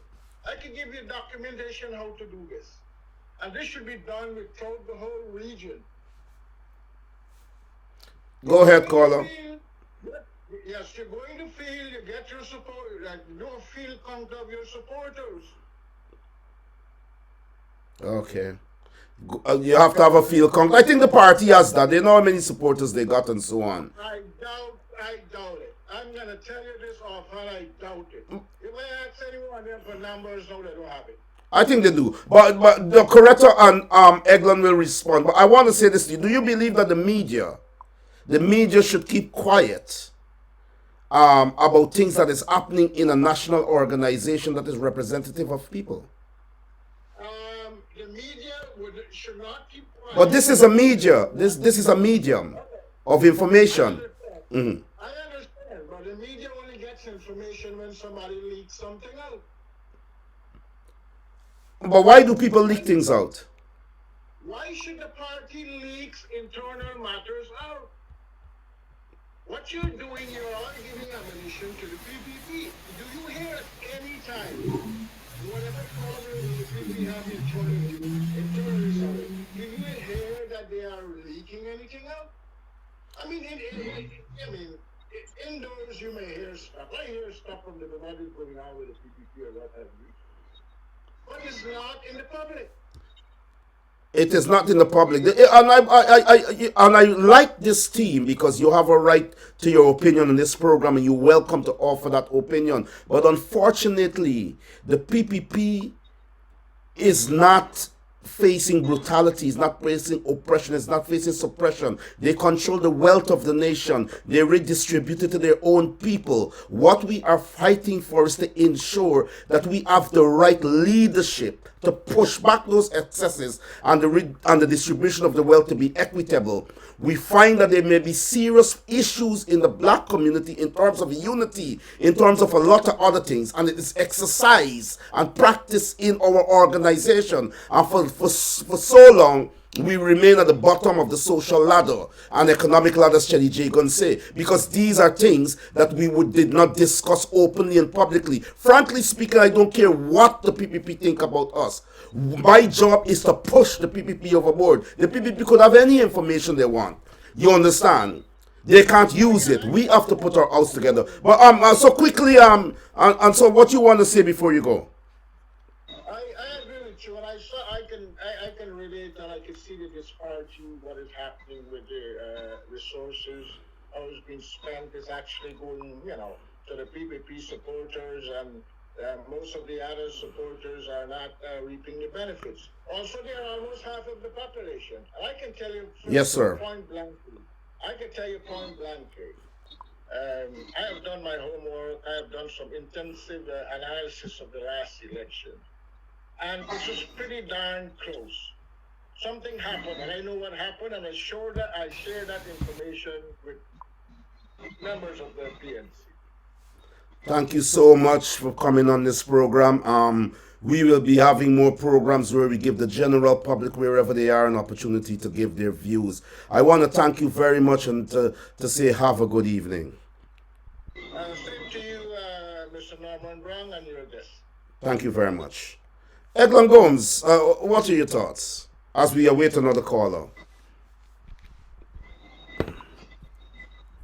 Oh, sorry, Eglon. Let me just, I have to unmute you, sir. Go ahead. Normally, the gentleman is very much correct. I have told many people that I take no pleasure in the public domain to try to get the party leader to come to terms with his responsibilities to the party constituency and to the people who supported him.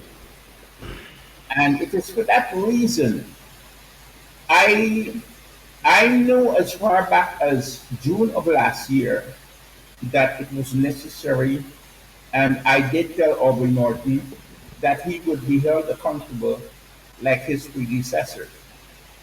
And I can't say with a clear or straight face that Aubrey Norton has demonstrated his capacity to work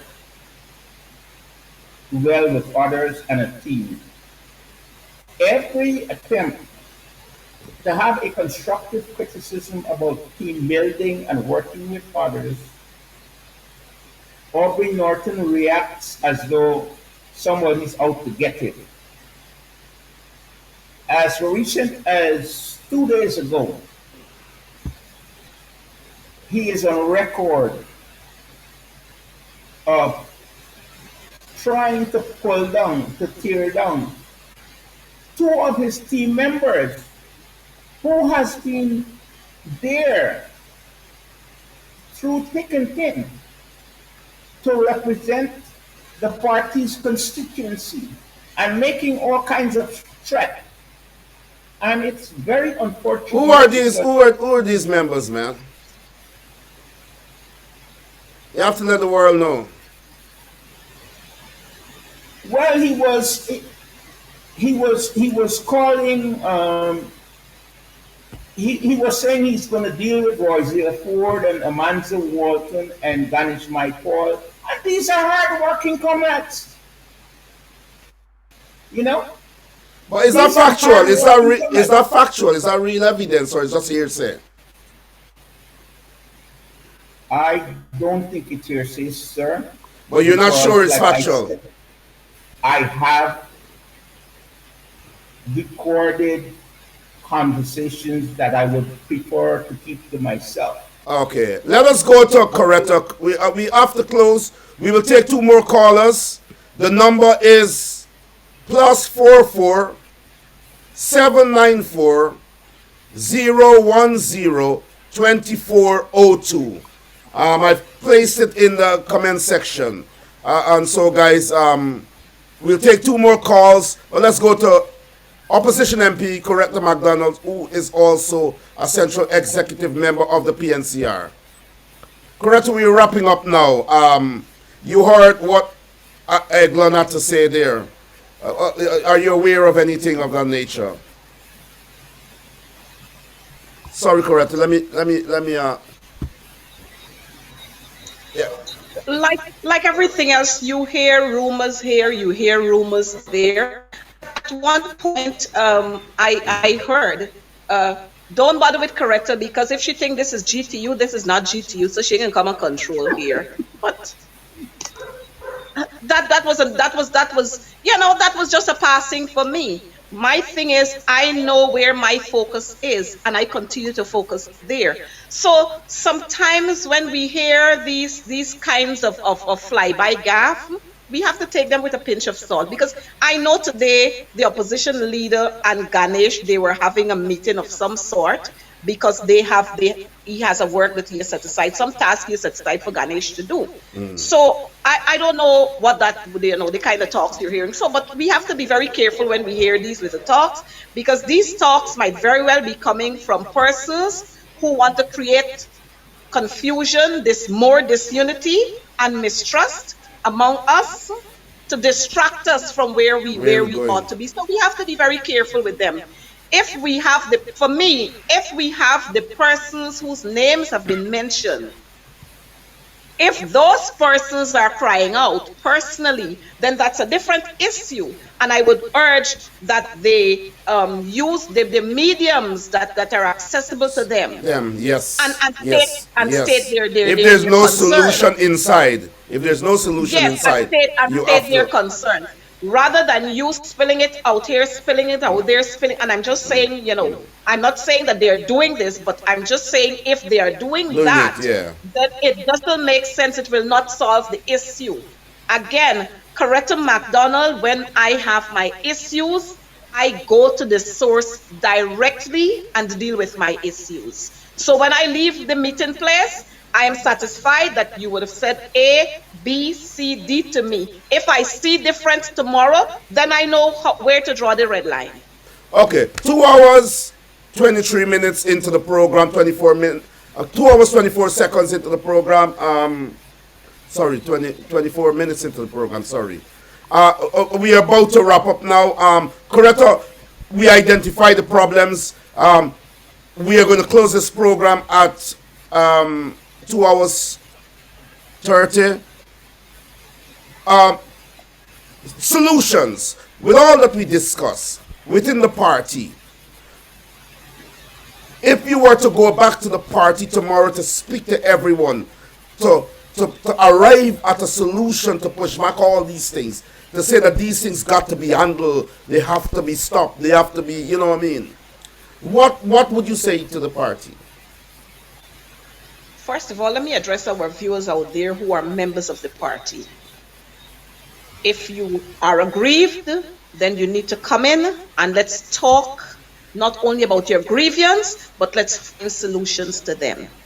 My main focus is uniting this party because it's only in strength, in numbers, that we can have strength. And if we are not united, we're going to fall individually. So my take on this whole thing that we're having here, all the discrepancies that have been identified, all the faults, all the inefficiencies, that we need to band together. Look at where we have been falling, and even if we have to go back to what some of our predecessors have done, even if we have to walk some of the steps or rewalk some of the steps of Forbes Burnham, let's go back there. Like one Calypsonian said, we have to go back to basics. So I would want to promote that we go back to basics, because it seems as if we've lost our way somewhat. Let's go back to basics so that we can iron out the issues, which would help us in fostering unity, in fostering the eagerness to wanting to be part of the party, so that we can all work together to get rid of this brutal, cruel, and heartless government that we have in place called the PPP. And that And unity the only is way important. we can get there is by uniting with each other. But we can unite when there's, for the want of a better word, when we got foolishness going on. We got to iron those out and be objective in ironing them out. And people must not feel that you're attacking Corrector, you're attacking Aubrey, you're attacking this. If my deficiencies are pointed out, then I should take that as a step to higher grounds, because I have people looking out for me and they're saying, Corrector, you're not going here. Aubrey, you're not going there. This is where we ought to go. If That's that how we should be. and if that doesn't happen, then you have to make a change. Simple as that. Then we have to make change. Then we have to make changes. But You the have to make fact changes. is, we have to understand that the party is not anybody's personal estate. The party belongs to all of us, and all of us, every single one of us, have a say in how the party should operate. And if our leaders are not doing what they're supposed to do, then we have to have them accountable. Well, I hope you can have frequent central executive meetings as we move forward, because I think that is very important to putting everything in place. All the issues being addressed and things being ironed out and so on. Eglon Gomes, 2 hours, 27 minutes, 44 seconds into the program. You literally got 3 minutes to wrap up. I don't want to cut you, but I am giving you 3 minutes to wrap up. Norman, and then that's it. Norman, the central executive of the party needs to do its job. It needs to hold the party leader accountable. Like Coretta said, the party is not Aubrey Norton's estate. He is accountable to the central executive of the party. Aubrey Norton has shown that he has no intention of working with everyone. I would challenge him to demonstrate that he wants to work with everyone, including the MPs and the team, the central executive, to rebuild the party. If he cannot do that, he needs to resign, because when a party stalwart writes the central executive to complain that delegates to the Georgetown District Conference were disenfranchised and did not think that the elections was credible, and as party leader you go out there in the national media to call the party stalwart a liar, it's a representation of your bias and your inability to exercise good judgment. Because once a matter is raised with the central executive, it is for the central executive to make all decisions related to that matter. That matter is still pending. While Aubrey Norton seems to be prosecuting his own public policy. Aubrey Norton is accountable to the party and the central executive of the party. And I hope that the central executive now would stand up, do its job, and hold the party leader accountable. Because he's not above accountability. And like I said earlier, an investigation should be done about these blank checks.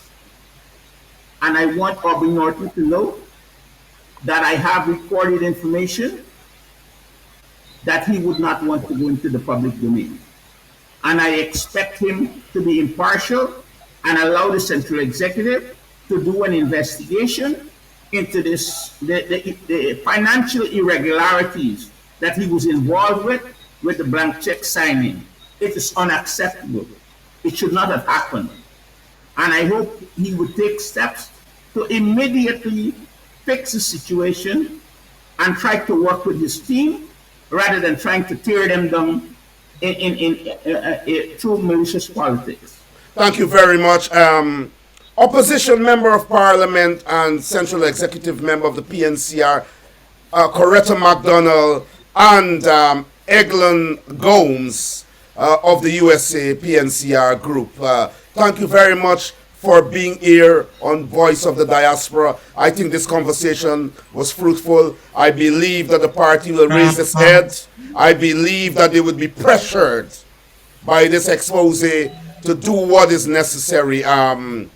Whether there has to be an investigation into the blank check situation, whether there has to be a call for more central executive meeting, whether the party has to sit down at an urgent meeting to discuss the unity in the party has to come together to fight the PPP.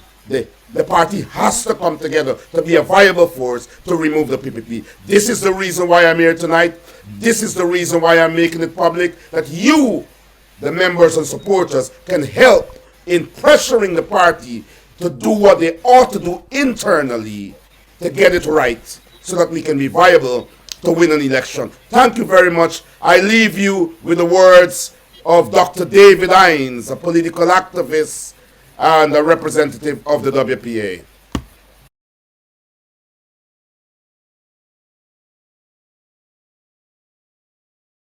At Moko Arcadia. All of them.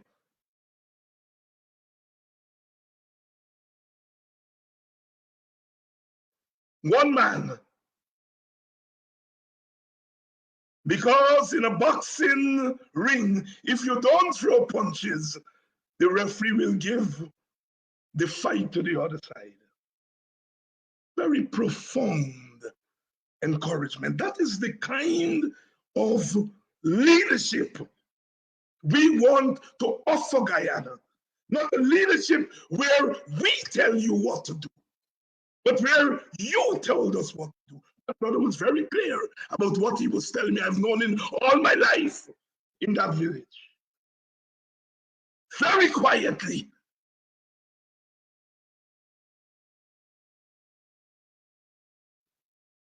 He's making the point that we've got to get more radical.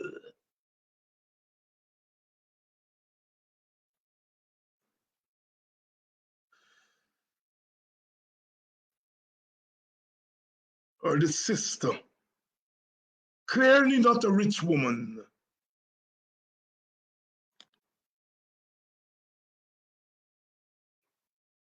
who thanked me for doing what I have done my entire life.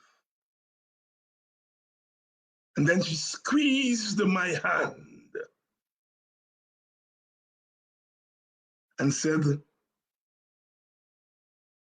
that this is my contribution. And she walked away with the swagger and the sureness of the Black woman. I'm reporting to you all, or the sister who said to me, I listened to you last week, and one thing I heard is that you said today they will go and bulldoze houses in Mocha Arcadia. And the next day it will be another village and another village. And you ended by saying, and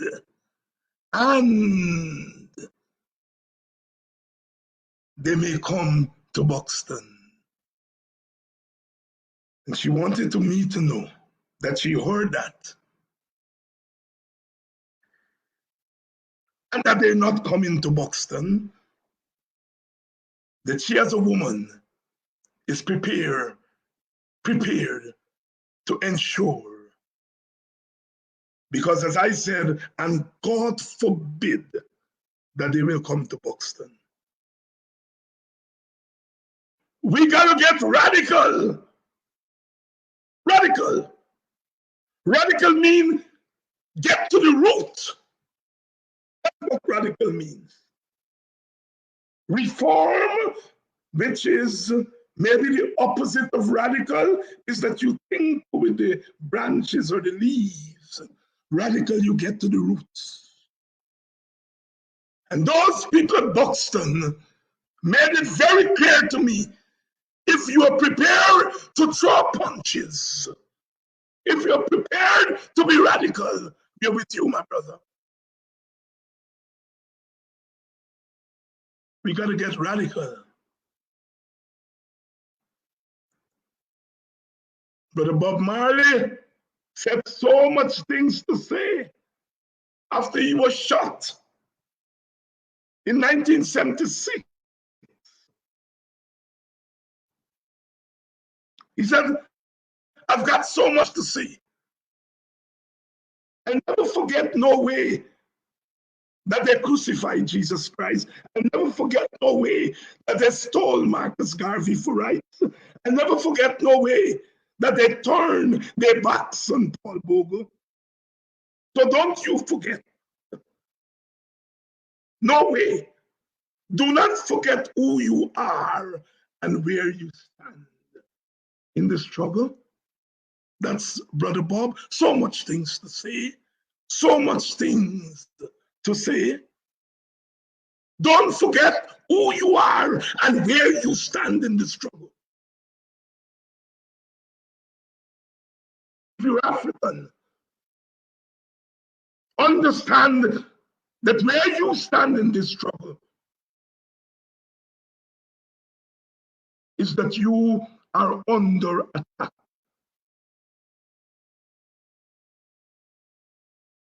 So much things to say. So much things to say. Don't forget who you are and where you stand in the struggle. Brother Bob Marley, they got so very much to say. I ain't come to fight flesh and blood, but spiritual wickedness in high places. So while they fight you down, stand firm and give Jah thanks and praises, because I no expect to be justified by the laws of men, the laws of men. Oh, true, they found me guilty. But through Jah's love, I will prove my innocency. Because when rain fall, it don't fall on one man's house top. Remember that. When the rain fall, it don't fall on one man's house. I choose that Bob Marley song because I think it tells us about our condition.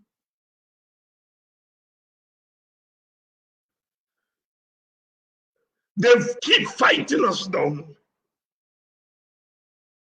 Every time we plant a seed, they don't want to see it grow. They tell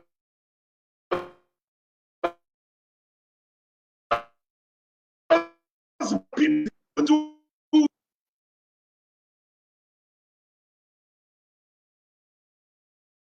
that man with the stocks, those pigs, millions of dollars worth of stock. Is he lazy? To watch them dig holes and bury that man's stock. Man to man is so unjust. To watch them destroy that woman's stock.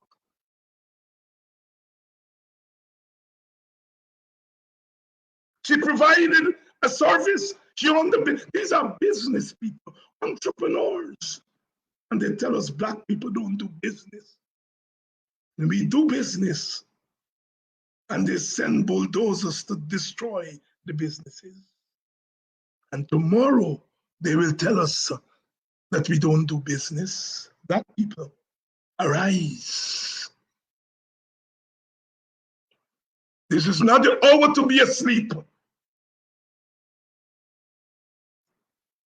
Over the weekend, they sent me all kinds of messages. David Hines, you're using the race card. David Hines, you're race baiting. David Hines, you're a racist.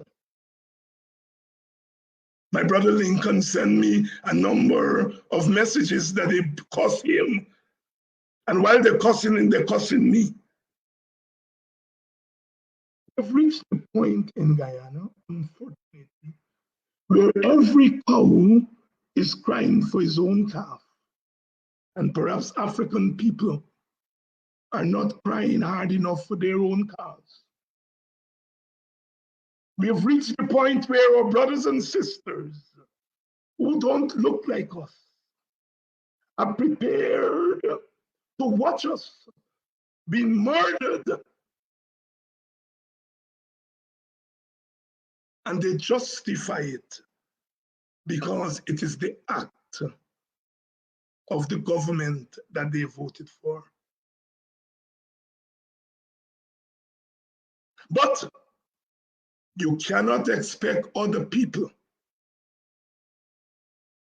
to stand up for you if you don't stand up for yourself. Black people, get up, stand up for your rights.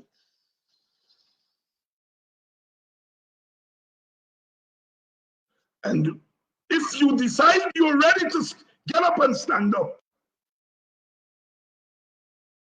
some of us will be there with you. This fight can't be a fight by leaders over there and followers over here. We got to plan this fight together and we got to execute the fight together.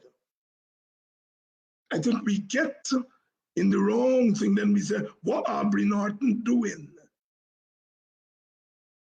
And maybe Aubrey Norton is asking what the people are doing.